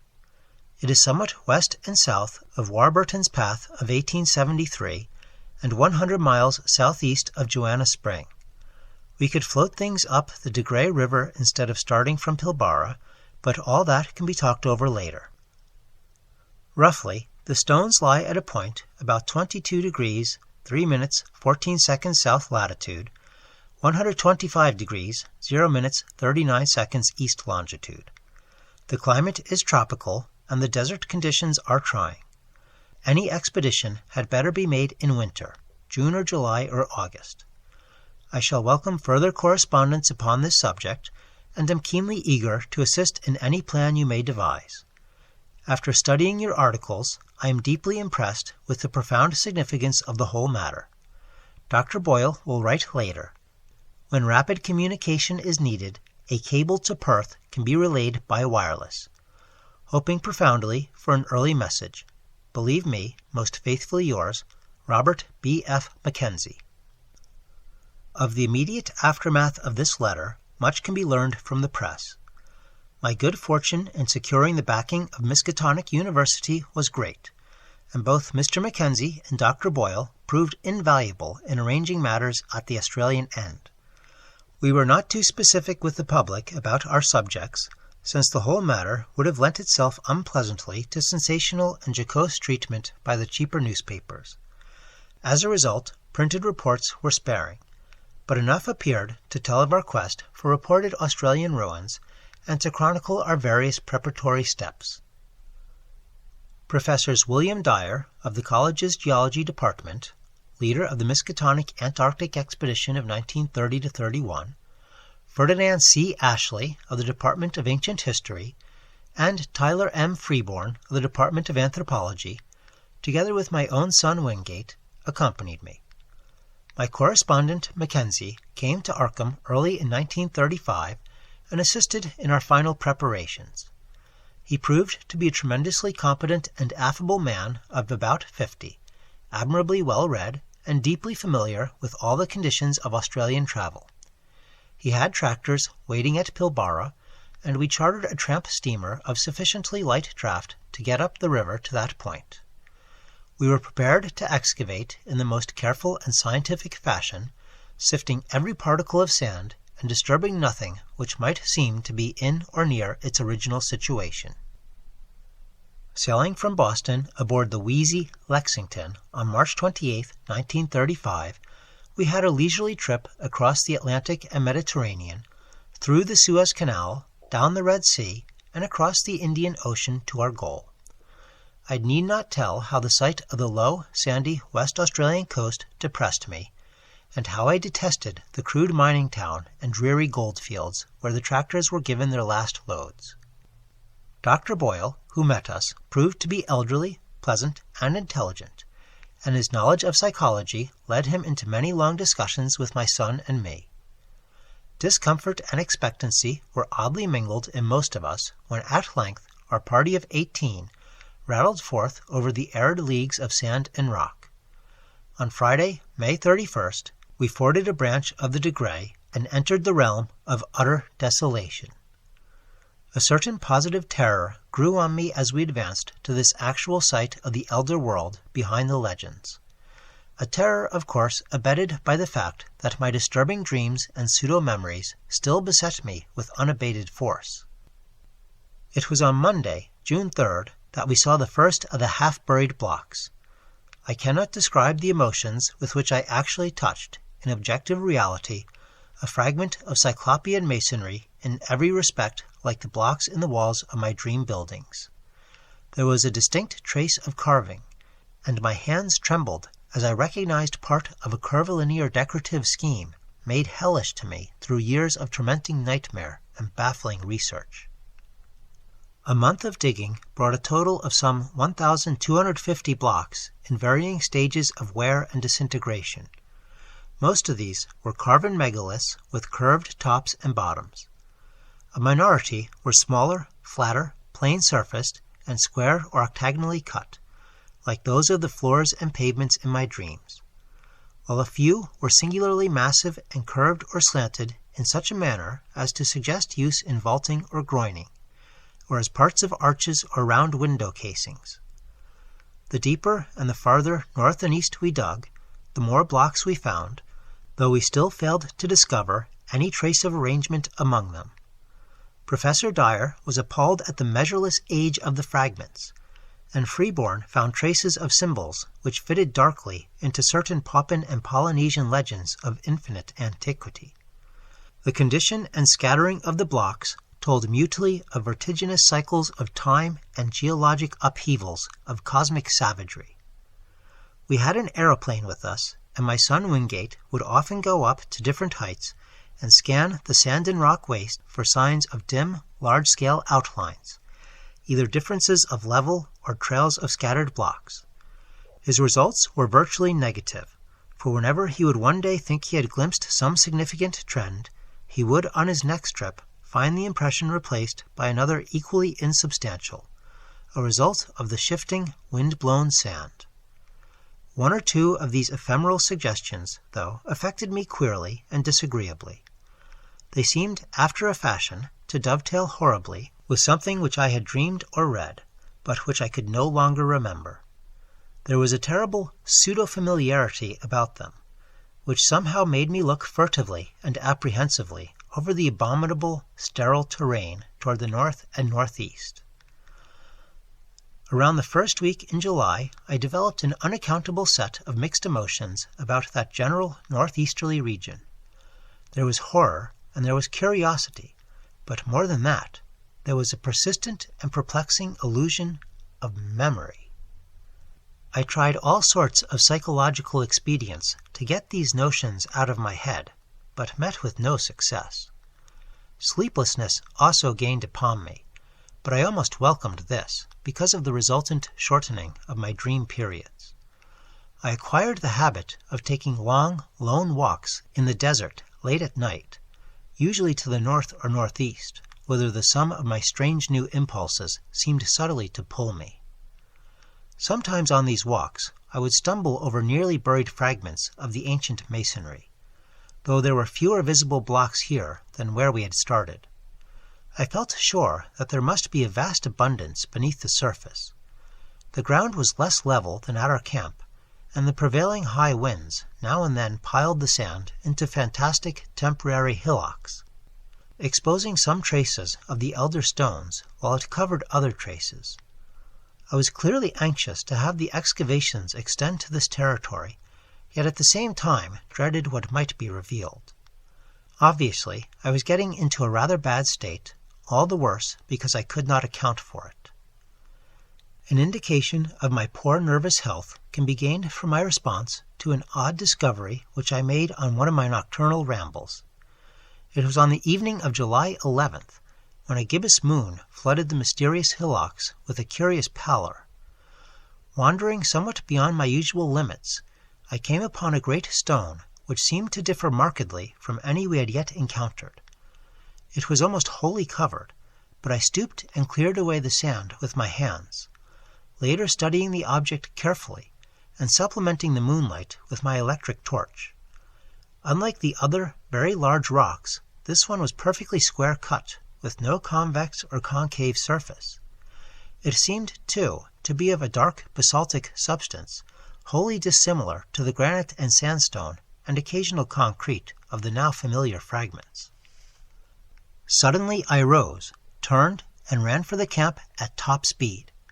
It was a wholly unconscious and irrational flight, and only when I was close to my tent did I fully realize why I had run.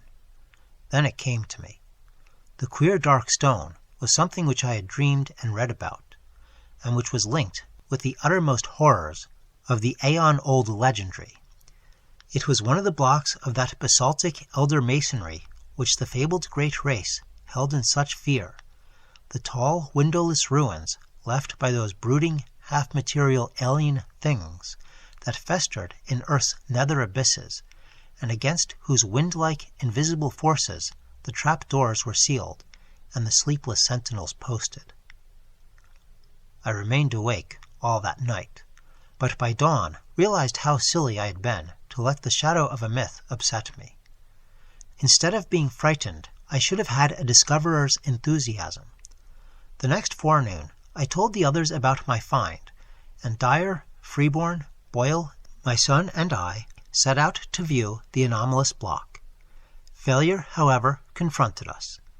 I had formed no clear idea of the stone's location, and a late wind had wholly altered the hillocks of shifting sand. I come now to the crucial and most difficult part of my narrative, all the more difficult because I cannot be quite certain of its reality. At times I feel uncomfortably sure that I was not dreaming or deluded, and it is this feeling, in view of the stupendous implications which the objective truth of my experience would raise, which impels me to make this record. My son, a trained psychologist with the fullest and most sympathetic knowledge of my whole case, shall be the primary judge of what I have to tell. First, let me outline the externals of the matter as those at the camp know them. On the night of July 17th to 18th, after a windy day, I retired early but could not sleep. Rising shortly before 11, and afflicted as usual with that strange feeling regarding the northeastward terrain, I set out on one of my typical nocturnal walks, seeing and greeting only one person, an Australian miner named Tupper, as I left our precincts. The moon, slightly past full, shone from a clear sky and drenched the ancient sands with a white leprous radiance which seemed to me somehow infinitely evil. There was no longer any wind, nor did any return for nearly 5 hours, as amply attested by Tupper and others who did not sleep through the night. The Australian last saw me walking rapidly across the pallid, secret-guarding hillocks toward the northeast. About 3:30 a.m., a violent wind blew up, waking everyone in camp and felling 3 of the tents. The sky was unclouded, and the desert still blazed with that leprous moonlight.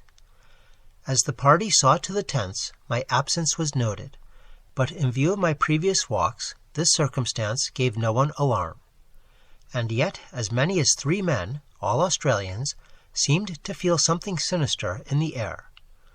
Mackenzie explained to Professor Freeborn that this was a fear picked up from blackfellow folklore, the natives having woven a curious fabric of malignant myth about the high winds which at long intervals sweep across the sands under a clear sky.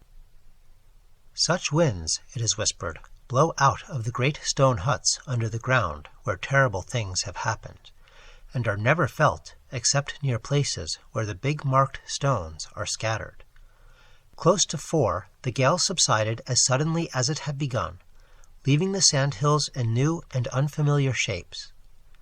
It was just past 5, with the bloated fungoid moon sinking in the west, when I staggered into camp, hatless, tattered, features scratched and ensanguined, and without my electric torch. Most of the men had returned to bed, but Professor Dyer was smoking a pipe in front of his tent.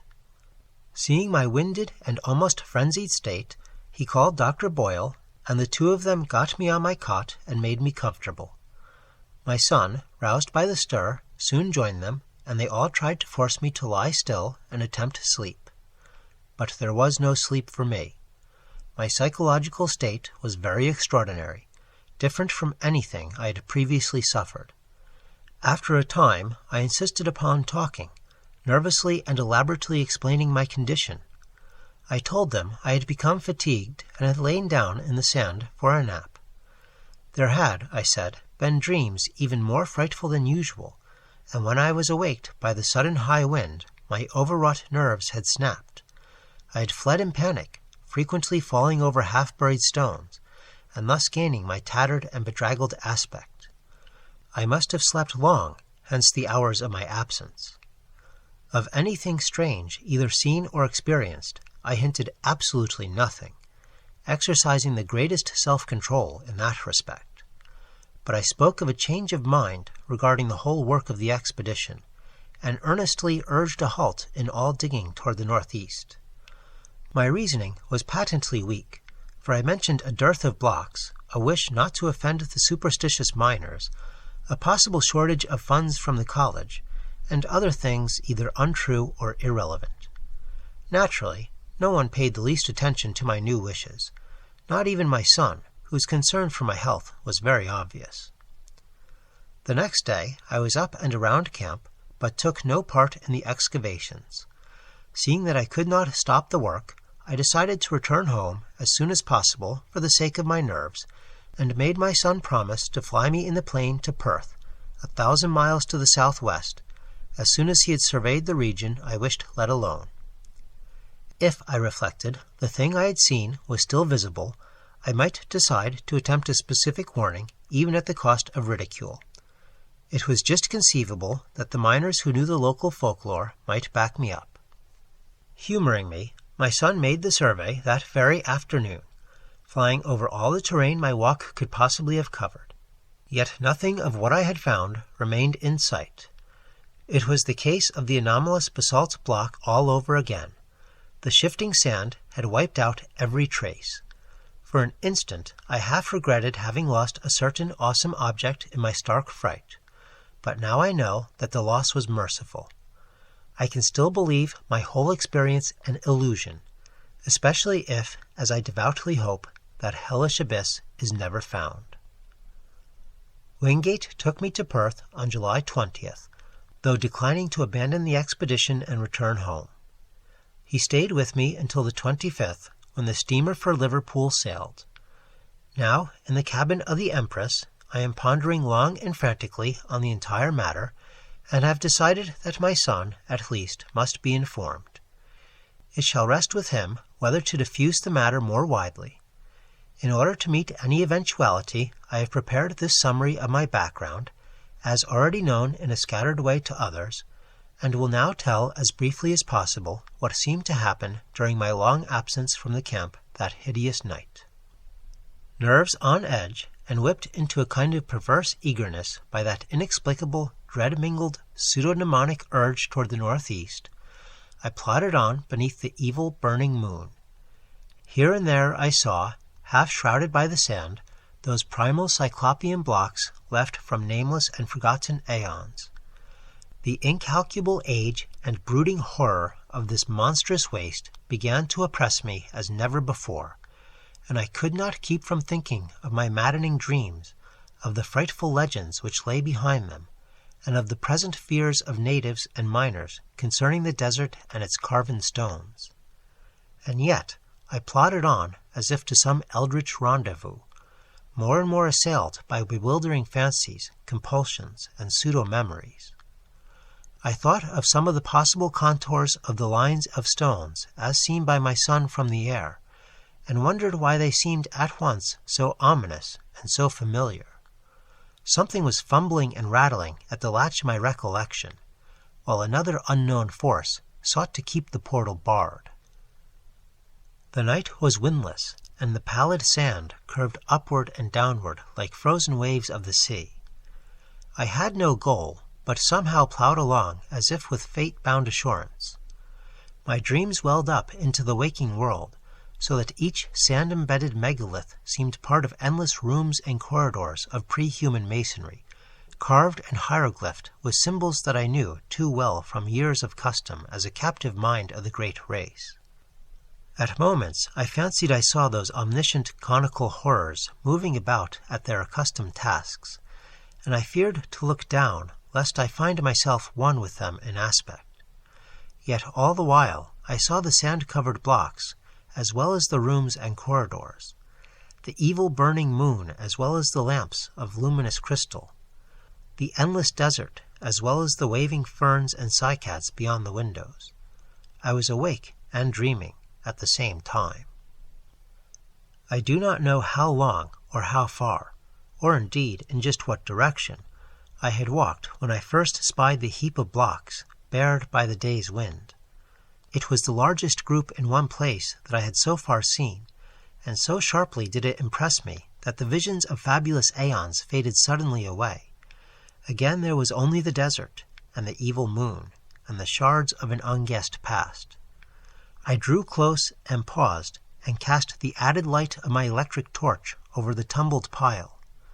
A hillock had blown away, leaving a low, irregularly round mass of megaliths, and smaller fragments some 40 feet across and from 2 to 8 feet high. From the very outset, I realized that there was some utterly unprecedented quality about these stones. Not only was the mere number of them quite without parallel, but something in the sand-worn traces of design arrested me as I scanned them under the mingled beams of the moon and my torch. Not that any one differed essentially from the earlier specimens we had found. It was something subtler than that. The impression did not come when I looked at one block alone, but only when I ran my eye over several almost simultaneously. Then, at last, the truth dawned upon me. The curvilinear patterns on many of these blocks were closely related, parts of one vast decorative conception. For the first time in this aeon-shaken waste, I had come upon a mass of masonry in its old position. Tumbled and fragmentary, it is true, but nonetheless existing in a very definite sense. Mounting at a low place, I clambered laboriously over the heap, here and there clearing away the sand with my fingers, and constantly striving to interpret varieties of size, shape, and style, and relationships of design. After a while, I could vaguely guess at the nature of the bygone structure, and at the designs which had once stretched over the vast surfaces of the primal masonry. The perfect identity of the whole, with some of my dream glimpses, appalled and unnerved me. This was once a cyclopean corridor, 30 feet tall, paved with octagonal blocks, and solidly vaulted overhead. There would have been rooms opening off on the right, and at the farther end, one of those strange inclined planes would have wound down to still lower depths. I started violently as these conceptions occurred to me, for there was more in them than the blocks themselves had supplied. How did I know that this level should have been far underground? How did I know that the plane leading upward should have been behind me? How did I know that the long subterranean passage to the square of pillars ought to lie on the left one level above me? How did I know that the room of machines and the rightward leading tunnel to the central archives ought to lie 2 levels below? How did I know that there would be one of those horrible metal-banded trap doors at the very bottom, 4 levels down? Bewildered by this intrusion from the dream world, I found myself shaking and bathed in a cold perspiration. Then, as a last intolerable touch, I felt that faint, insidious stream of cool air trickling upward from a depressed place near the center of the huge heap. Instantly, as once before, my visions faded, and I saw again only the evil moonlight, the brooding desert, and the spreading tumulus of Paleogean masonry. Something real and tangible, yet fraught with infinite suggestions of nighted mystery, now confronted me. For that stream of air could argue but one thing, a hidden gulf of great size beneath the disordered blocks on the surface. My first thought was of the sinister blackfellow legends of vast underground huts among the megaliths, where horrors happened and great winds are born. Then thoughts of my own dreams came back, and I felt dim pseudo-memories tugging at my mind. What manner of place lay below me? What primal, inconceivable source of age-old myth cycles and haunting nightmares might I be on the brink of uncovering? It was only for a moment that I hesitated, for more than curiosity and scientific zeal was driving me on and working against my growing fear. I seemed to move almost automatically, as if in the clutch of some compelling fate. Pocketing my torch and struggling with the strength that I had not thought I possessed, I wrenched aside first one tightened fragment of stone and then another, till there welled up a strong draught whose dampness contrasted oddly with the desert's dry air. A black rift began to yawn, and at length, when I had pushed away every fragment small enough to budge, the leprous moonlight blazed on an aperture of ample width to admit me.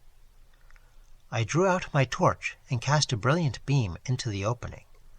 Below me was a chaos of tumbled masonry, sloping roughly down toward the north at an angle of about 45 degrees, and evidently the result of some bygone collapse from above. Between its surface and the ground level was a gulf of impenetrable blackness, at whose upper edge were signs of gigantic, stress-heaved vaulting. At this point, it appeared, the desert's sands lay directly upon a floor of some Titan structure of Earth's youth. How preserved through aeons of geologic convulsion, I could not then, and cannot now, even attempt to guess. In retrospect, the barest idea of a sudden, lone descent into such a doubtful abyss, and at a time when one's whereabouts were unknown to any living soul, seems like the utter apex of insanity. Perhaps it was. Yet that night I embarked without hesitancy upon such a descent. Again there was manifest that lure and driving of fatality which had all along seemed to direct my course. With torch flashing intermittently to save the battery, I commenced a mad scramble down the sinister cyclopean incline below the opening, sometimes facing forward as I found good hand and footholds, and at other times turning to face the heap of megaliths as I clung and fumbled more precariously. In two directions beside me, distant walls of carven, crumbling masonry loomed dimly under the direct beams of my torch. Ahead, however, was only unbroken blackness. I kept no track of time during my downward scramble. So seething with baffling hints and images was my mind that all objective matters seemed withdrawn into incalculable distances. Physical sensation was dead, and even fear remained as a wraith-like inactive gargoyle leering impotently at me. Eventually, I reached a level floor strewn with fallen blocks, shapeless fragments of stone, and sand and detritus of every kind. On either side, perhaps 30 feet apart, rose massive walls culminating in huge groinings. That they were carved I could just discern, but the nature of the carvings was beyond my perception. What held me the most was the vaulting overhead. The beam of my torch could not reach the roof, but the lower parts of the monstrous arches stood out distinctly, and so perfect was their identity with what I had seen in countless dreams of the elder world that I trembled actively for the first time. Behind and above, a faint luminous blur told of the distant moonlit world outside. Some vague shred of caution warned me that I should not let it out of my sight, lest I have no guide for my return. I now advanced toward the wall on my left, where the traces of carving were plainest. The littered floor was nearly as hard to traverse as the downward heap had been, but I managed to pick my difficult way. At one place I heaved aside some blocks and kicked away the detritus to see what the pavement was like, and shuddered at the utter, fateful familiarity of the great octagonal stones whose buckled surface still held roughly together. Reaching a convenient distance from the wall, I cast the torchlight slowly and carefully over its worn remnants of carving. Some bygone influx of water seemed to have acted on the sandstone surface, while there were curious incrustations which I could not explain. In places, the masonry was very loose and distorted, and I wondered how many aeons more this primal hidden edifice could keep its remaining traces of form amidst Earth's heavings. But it was the carvings themselves that excited me most.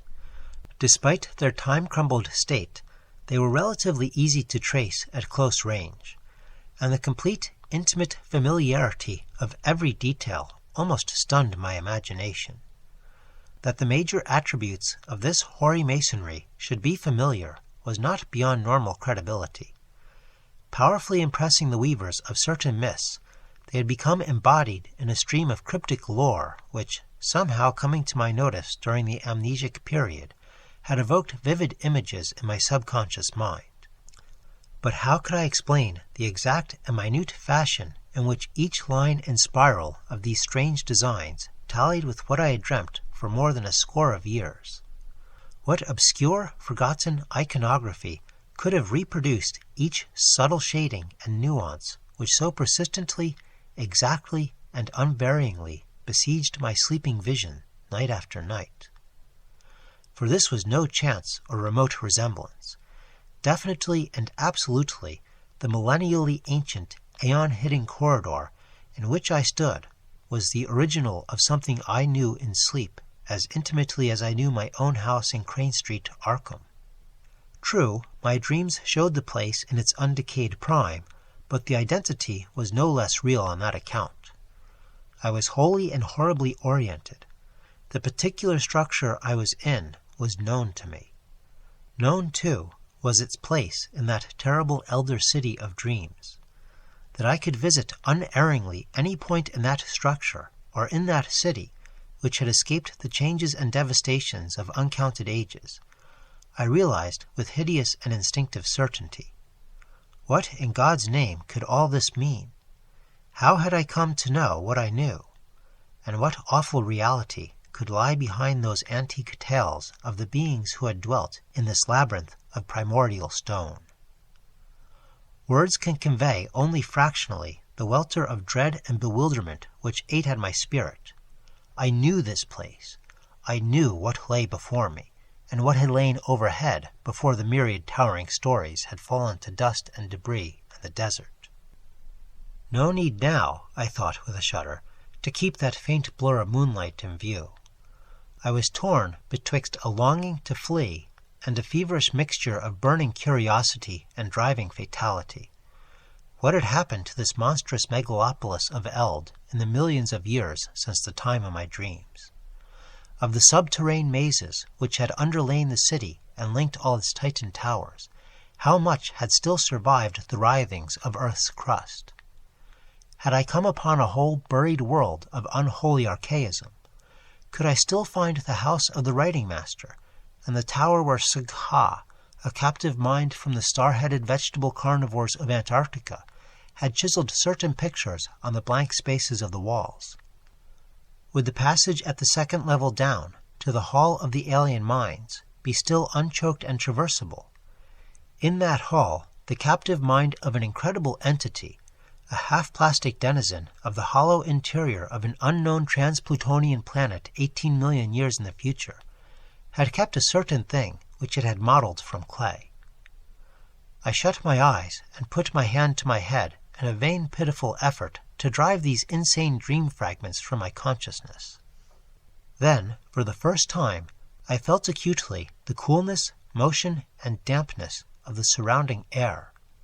Shuddering, I realized that a vast chain of aeon-dead black gulfs must indeed be yawning somewhere beyond and below me.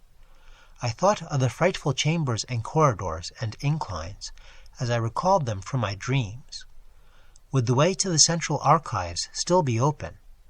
Again that driving fatality tugged insistently at my brain as I recalled the awesome records that once lay cased in those rectangular vaults of rustless metal. There, said the dreams and legends, had reposed the whole history, past and future, of the cosmic space-time continuum, written by captive minds from every orb and every age in the solar system. Madness, of course, but had I not now stumbled into a nighted world as mad as I?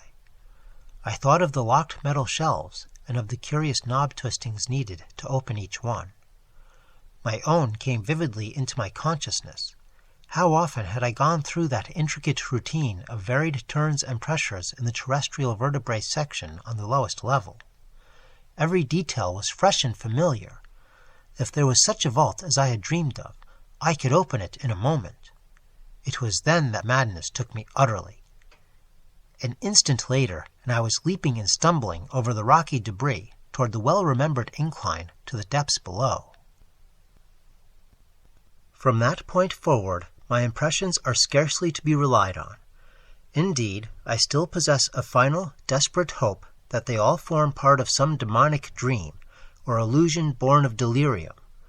A fever raged in my brain, and everything came to me through a kind of haze, sometimes only intermittently.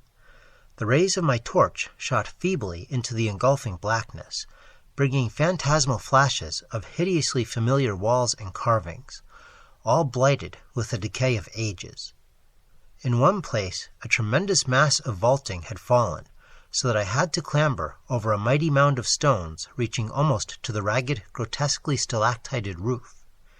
It was all the ultimate apex of nightmare, made worse by the blasphemous tug of pseudo-memory. One thing only was unfamiliar, and that was my own size in relation to the monstrous masonry.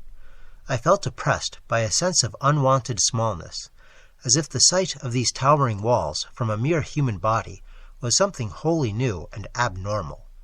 Again and again I looked nervously down at myself, vaguely disturbed by the human form I possessed. Onward through the blackness of the abyss I leaped, plunged, and staggered, often falling and bruising myself, and once nearly shattering my torch.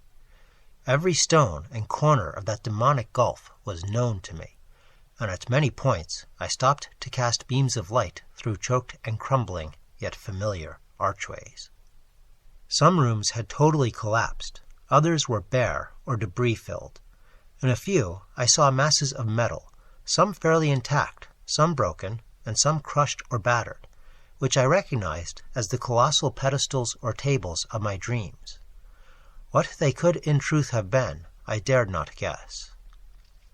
I found the downward incline and began its descent, though after a time halted by a gaping, ragged chasm, whose narrowest point could not be much less than 4 feet across. Here the stonework had fallen through, revealing incalculable inky depths beneath. I knew there were 2 more cellar levels in this Titan edifice, and trembled with fresh panic as I recalled the metal-clamped trap door on the lowest one. There could be no guards now, for what had lurked beneath had long since done its hideous work and sunk into its long decline. By the time of the post-human beetle race, it would be quite dead, and yet, as I thought of the native legends, I trembled anew. It cost me a terrible effort to vault the yawning chasm, since the littered floor prevented a running start, but madness drove me on.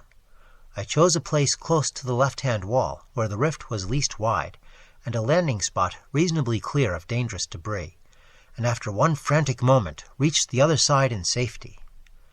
At last, gaining the lower level, I stumbled on past the archway of the room of machines, within which were fantastic ruins of metal half buried beneath fallen vaulting.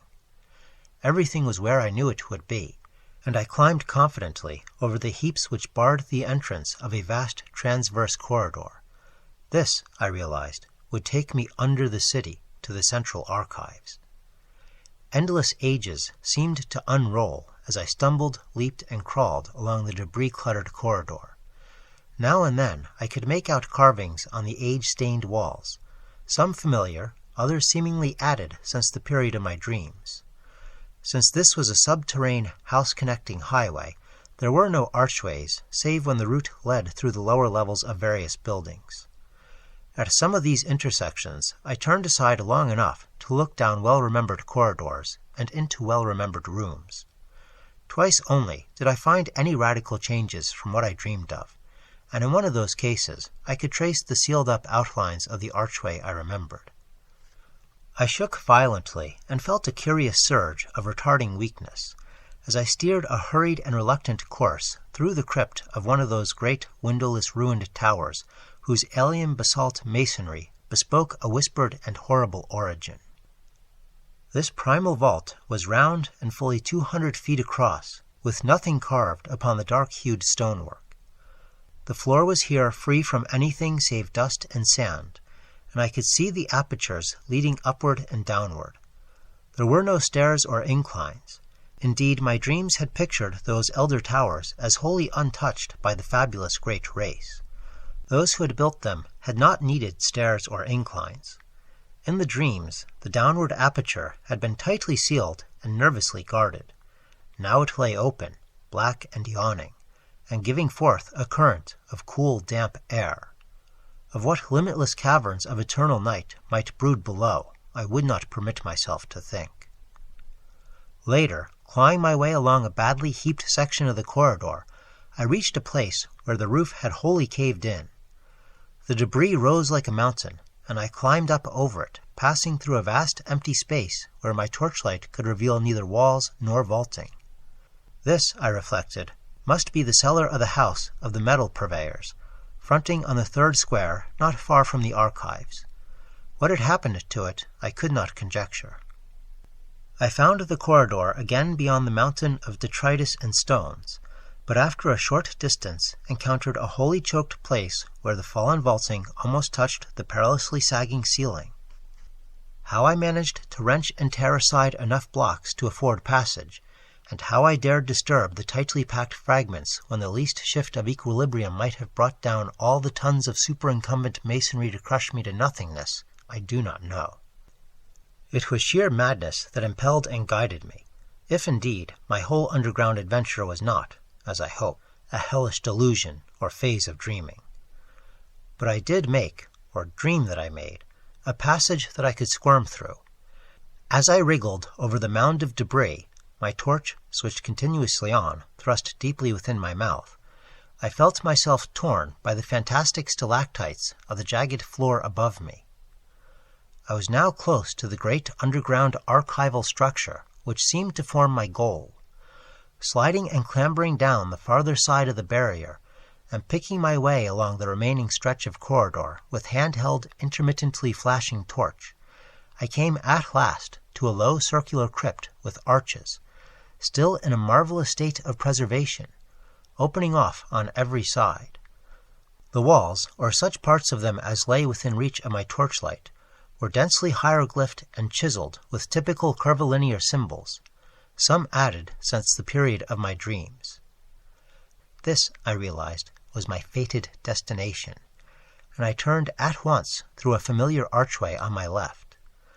That I could find a clear passage up and down the incline to all the surviving levels, I had oddly little doubt. This vast, earth-protected pile, housing the annals of all the solar system, had been built with supernal skill and strength to last as long as that system itself. Blocks of stupendous size, poised with mathematical genius and bound with cements of incredible toughness, had combined to form a mass as firm as the planet's rocky core. Here, after ages more prodigious than I could sanely grasp, its buried bulk stood in all its essential contours. The vast, dust-drifted floors scarce sprinkled with the litter elsewhere so dominant. The relatively easy walking from this point onward went curiously to my head. All the frantic eagerness hitherto frustrated by obstacles now took itself out in a kind of febrile speed, and I literally raced along the low-roofed, monstrously well-remembered aisles beyond the archway. I was past being astonished by the familiarity of what I saw. On every hand the great hieroglyphed metal shelf doors loomed monstrously. Some yet in place, others sprung open, and still others bent and buckled under bygone geological stresses not quite strong enough to shatter the Titan masonry. Here and there, a dust-covered heap below a gaping empty shelf seemed to indicate where cases had been shaken down by earth tremors. On occasional pillars were great symbols or letters proclaiming classes and subclasses of volumes. Once I paused before an open vault, where I saw some of the accustomed metal cases still in position amidst the omnipresent gritty dust. Reaching up, I dislodged one of the thinner specimens with some difficulty, and rested it on the floor for inspection. It was titled in the prevailing curvilinear hieroglyphs, though something in the arrangement of the characters seemed subtly unusual. The odd mechanism of the hooked fastener was perfectly well known to me, and I snapped up the still rustless and workable lid and drew out the book within. The latter, as expected, was some 20 by 15 inches in area and 2 inches thick, the thin metal covers opening at the top. Its tough cellulose pages seemed unaffected by the myriad cycles of time they had lived through, and I studied the queerly pigmented, brush-drawn letters of the text symbols, utterly unlike either the usual curved hieroglyphs or any alphabet known to human scholarship, with a haunting, half-aroused memory. It came to me that this was the language used by a captive mind I had known slightly in my dreams, a mind from a large asteroid on which had survived much of the archaic life and lore of the primal planet whereof it formed a fragment. At the same time, I recalled that this level of the archives was devoted to volumes dealing with non-terrestrial planets. As I ceased poring over this incredible document, I saw that the light of my torch was beginning to fail, hence quickly inserted the extra battery I always had with me. Then, armed with a stronger radiance, I resumed my feverish racing through unending tangles of aisles and corridors, recognizing now and then some familiar shelf, and vaguely annoyed by the acoustic conditions which made my footfalls echo incongruously in these catacombs of aeon-long death and silence. The very prints of my shoes behind me in the millennially untrodden dust made me shudder.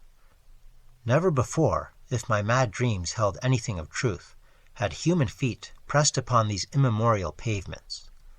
Of the particular goal of my insane racing, my conscious mind held no hint. There was, however, some force of evil potency pulling at my dazed will and buried recollections, so that I vaguely felt I was not running at random. I came to a downward incline and followed it to profounder depths. Floors flashed by me as I raced, but I did not pause to explore them. In my whirling brain there had begun to beat a certain rhythm which set my right hand twitching in unison. I wanted to unlock something, and felt that I knew all the intricate twists and pressures needed to do it. It would be like a modern safe with a combination lock. Dream or not, I had once known, and still knew, how any dream or scrap of unconsciously absorbed legend could have taught me a detail so minute, so intricate, and so complex I did not attempt to explain to myself. I was beyond all coherent thought, for was not this whole experience, this shocking familiarity with a set of unknown ruins, and this monstrously exact identity of everything before me with what only dreams and scraps of myth could have suggested, a horror beyond all reason? Probably it was my basic conviction then, as it is now during my saner moments, that I was not awake at all, and that the entire buried city was a fragment of febrile hallucination. Eventually, I reached the lowest level and struck off to the right of the incline. For some shadowy reason, I tried to soften my steps, even though I lost speed thereby. There was a space I was afraid to cross on this last, deeply buried floor, and as I drew near it, I recalled what thing in that space I feared. It was merely one of the metal-barred and closely guarded trap-doors. There would be no guards now, and on that account I trembled and tiptoed as I had done in passing through the black basalt vault where a similar trap-door had yawned. I felt a current of cool, damp air, as I had felt there, and wished that my course led in another direction. Why I had to take the particular course I was taking, I did not know. When I came to the space, I saw that the trap-door yawned widely open. Ahead the shelves began again, and I glimpsed on the floor before one of them a heap very thinly covered with dust, where a number of cases had recently fallen. At the same moment, a fresh wave of panic clutched me, though for some time I could not discover why. Heaps of fallen cases were not uncommon, for all through the aeons this lightless labyrinth had been racked by the heavings of earth, and had echoed at intervals to the deafening clatter of toppling objects. It was only when I was nearly across the space that I realized why I shook so violently. Not the heap, but something about the dust on the level floor was troubling me. In the light of my torch, it seemed as if that dust were not as even as it ought to be. There were places where it looked thinner, as if it had been disturbed not many months before. I could not be sure, for even the apparently thinner places were dusty enough. Yet a certain suspicion of regularity in the fancied unevenness was highly disquieting. When I brought the torchlight close to one of the queer places, I did not like what I saw, for the illusion of regularity became very great. It was as if there were regular lines of composite impressions that went in threes, each slightly over a foot square, and consisting of 5 nearly circular 3-inch prints, one in advance of the other 4. These possible lines of foot-square impressions appeared to lead in 2 directions, as if something had gone somewhere and returned. They were, of course, very faint, and may have been illusions or accidents, but there was an element of dim, fumbling terror about the way I thought they ran, for at one end of them was a heap of cases which must have clattered down not long before, while at the other end was the ominous trap-door, with the cool damp wind, yawning unguarded, down to abysses past imagination. That my strange sense of compulsion was deep and overwhelming is shown by its conquest of my fear. No rational motive could have drawn me on after that hideous suspicion of Prince and the creeping dream memories it excited. Yet my right hand, even as it shook with fright, still twitched rhythmically in its eagerness to turn a lock it hoped to find. Before I knew it, I was past the heap of lately fallen cases and running on tiptoe through aisles of utterly unbroken dust toward a point which I seemed to know morbidly, horribly well. My mind was asking itself questions whose origin and relevancy I was only beginning to guess. Would the shelf be reachable by a human body? Could my human hand master all the aeon-remembered motions of the lock? Would the lock be undamaged and workable? And what would I do? What dare I do? With what, as I now commenced to realize, I both hoped and feared to find. Would it prove the awesome, brain-shattering truth of something past normal conception, or show only that I was dreaming? The next I knew, I had ceased my tiptoe racing and was standing still, staring at a row of maddeningly familiar hieroglyphed shelves.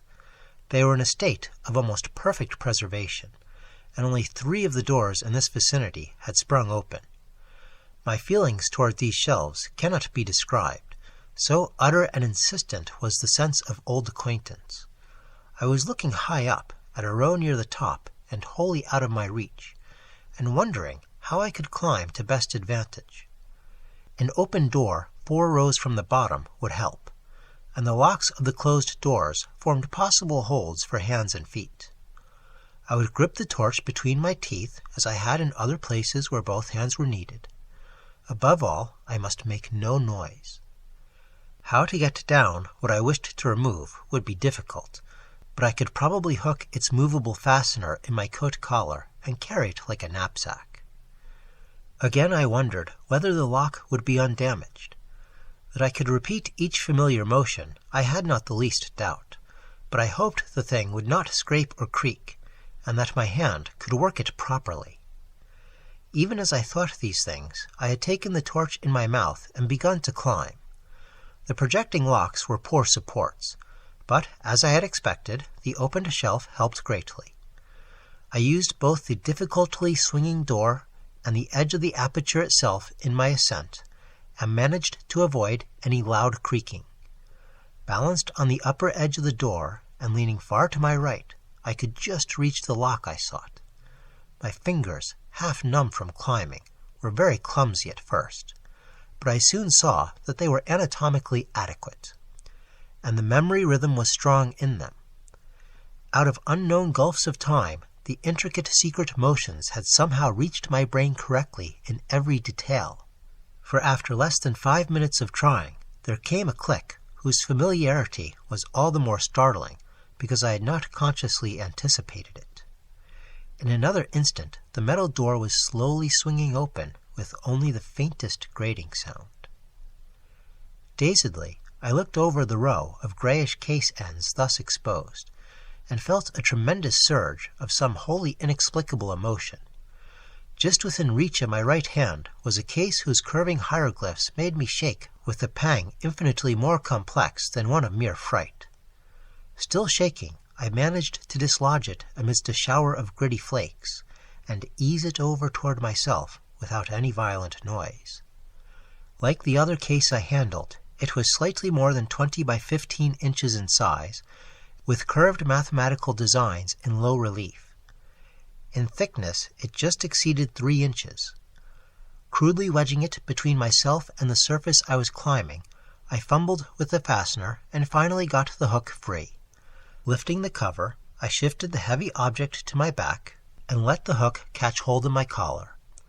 Hands now free, I awkwardly clambered down to the dusty floor and prepared to inspect my prize. Kneeling in the gritty dust, I swung the case around and rested it in front of me. My hands shook, and I dreaded to draw out the book within almost as much as I longed and felt compelled to do so.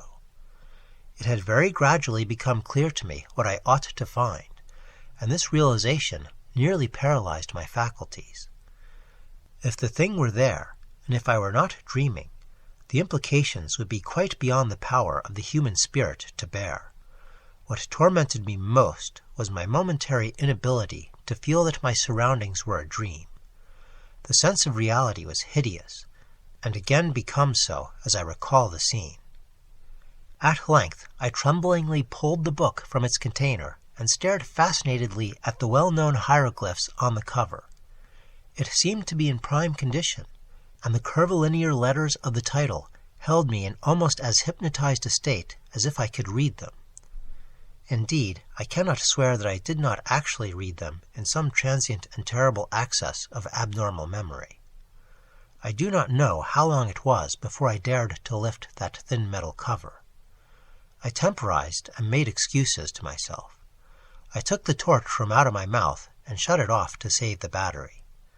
Then, in the dark, I screwed up my courage, finally lifting the cover without turning on the light. Last of all, I did indeed flash the torch upon the exposed page, steeling myself in advance to suppress any sound, no matter what I should find. I looked for an instant, then almost collapsed. Clenching my teeth, however, I kept silent. I sank wholly to the floor and put a hand to my forehead amidst the engulfing blackness. What I dreaded and expected was there. Either I was dreaming, or time and space had become a mockery. I must be dreaming, but I would test the horror by carrying this thing back and showing it to my son if it were indeed a reality. My head swam frightfully, even though there were no visible objects in the unbroken gloom to swirl around me. Ideas and images of the starkest terror, excited by vistas which my glimpse had opened up, began to throng in upon me and cloud my senses. I thought of those possible prints in the dust, and trembled at the sound of my own breathing as I did so. Once again I flashed on the light and looked at the page as a serpent's victim may look at his destroyer's eyes and fangs. Then, with clumsy fingers in the dark, I closed the book, put it in its container, and snapped the lid and the curious hooked fastener. This was what I must carry back to the outer world if it truly existed. If the whole abyss truly existed, if I, and the world itself, truly existed. Just when I tottered to my feet and commenced my return, I cannot be certain.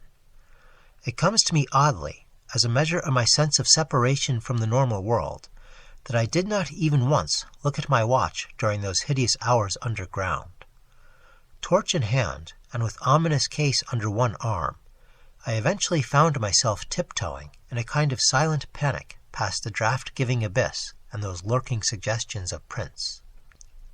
I lessened my precautions as I climbed up the endless inclines, but could not shake off a shadow of apprehension which I had not felt on the downward journey.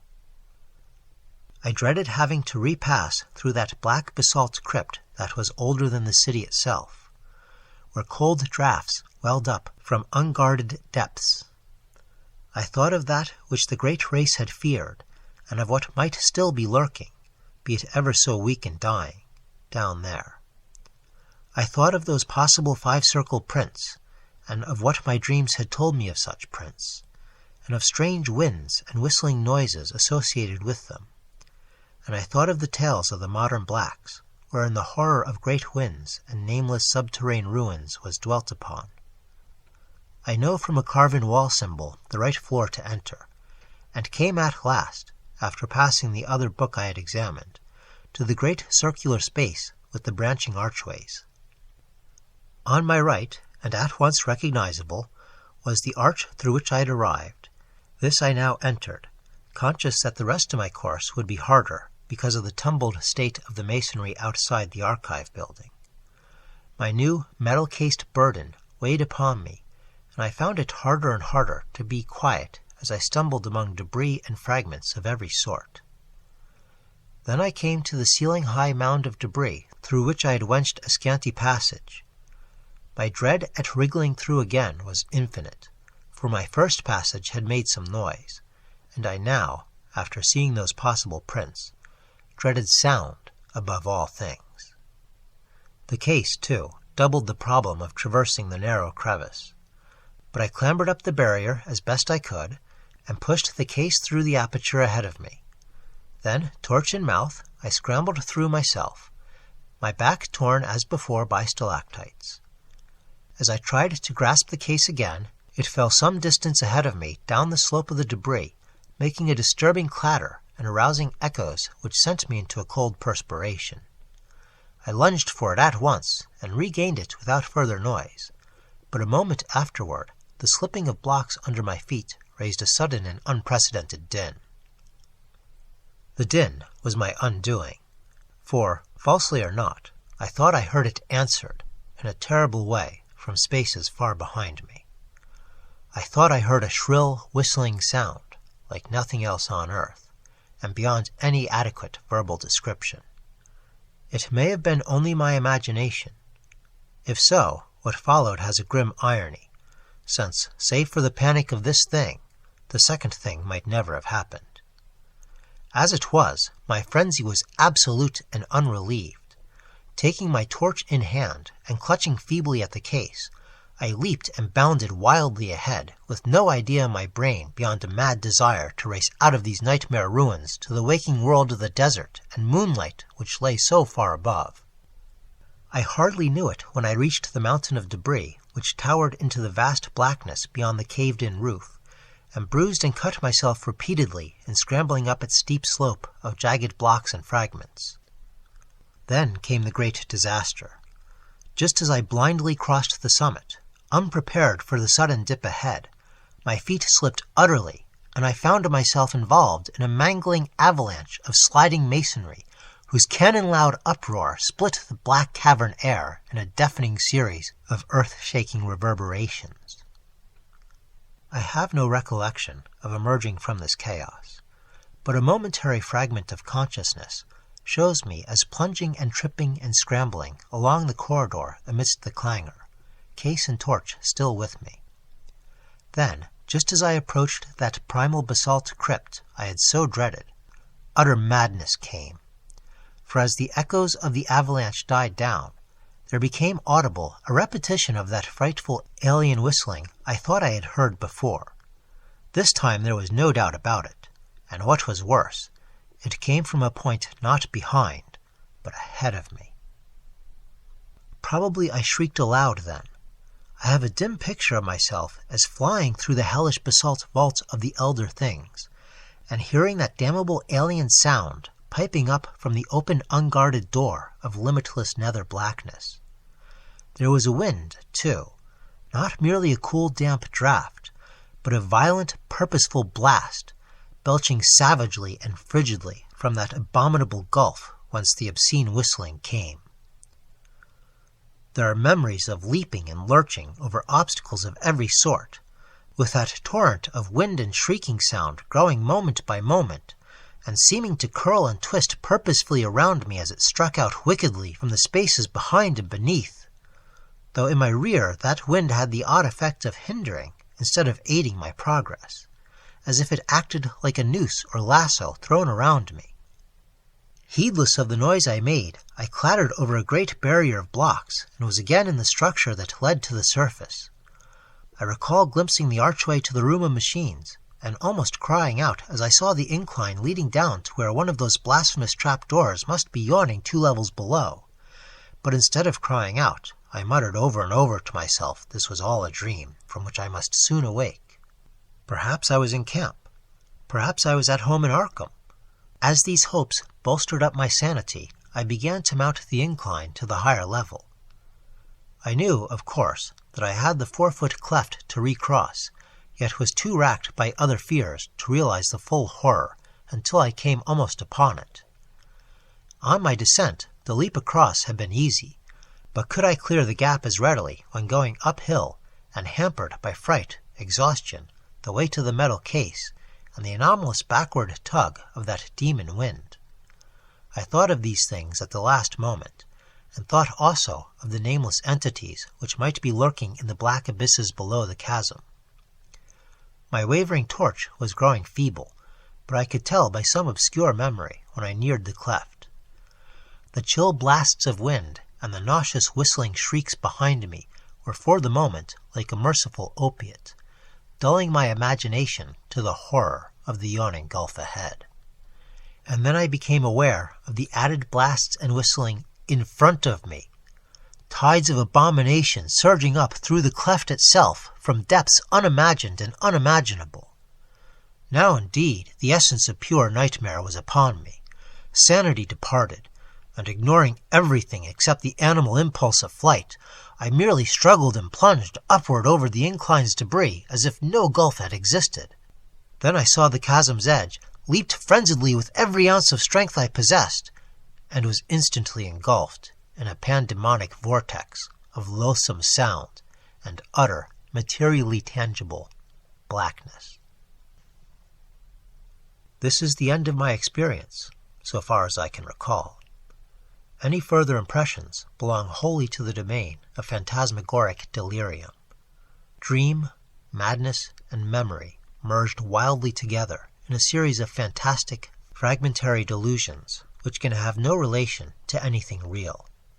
There was a hideous fall through incalculable leagues of viscous sentient darkness, and a babble of noises utterly alien to all that we know of the earth and its organic life.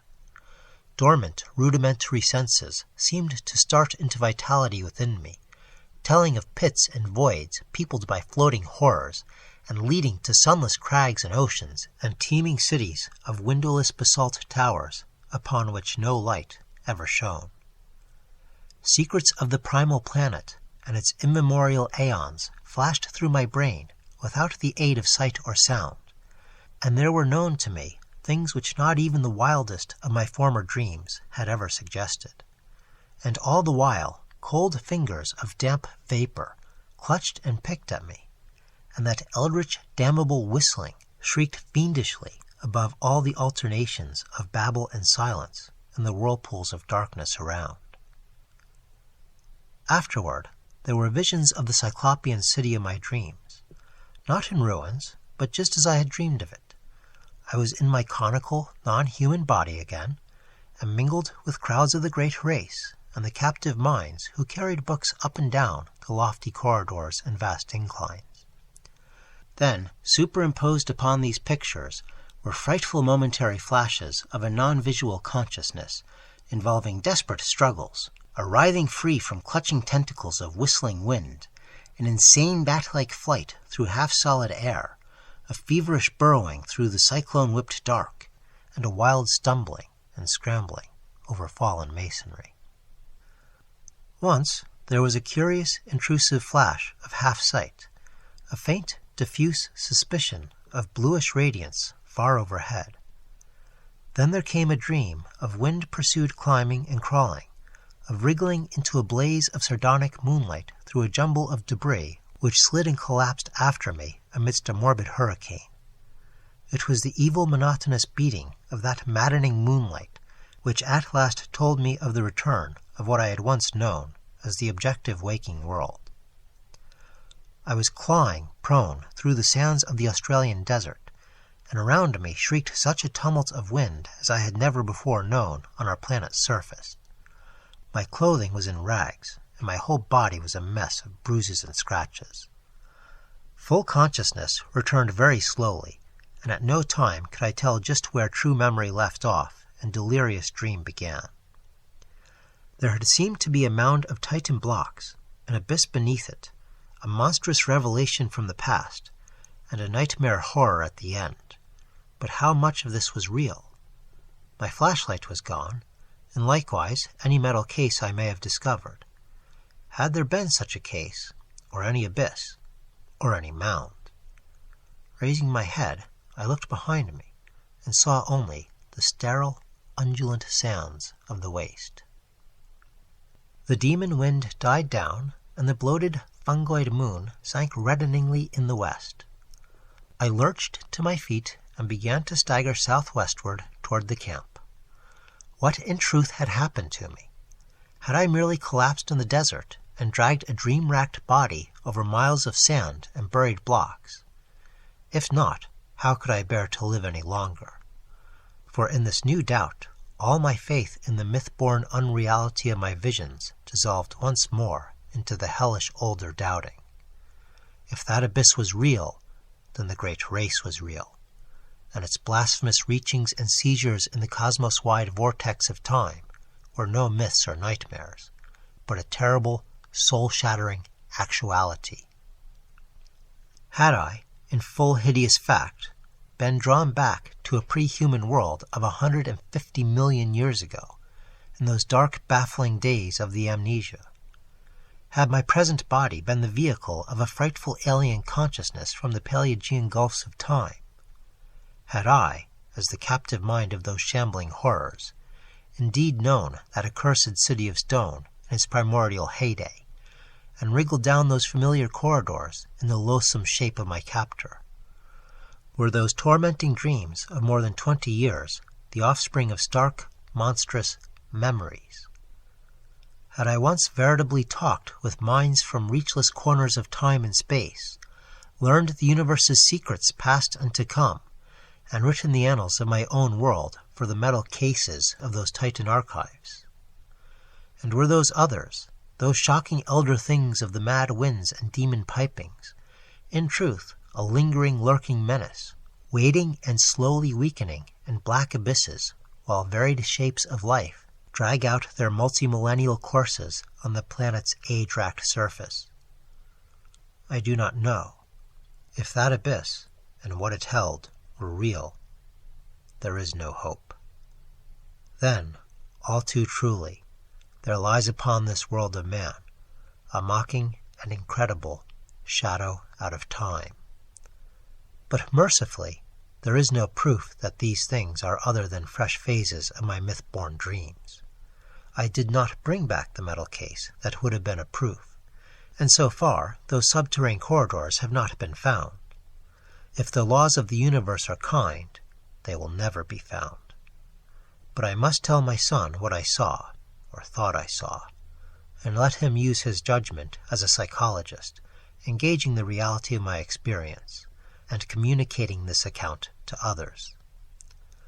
I have said that the awful truth behind my tortured years of dreaming hinges absolutely upon the actuality of what I thought I saw in those cyclopean buried ruins.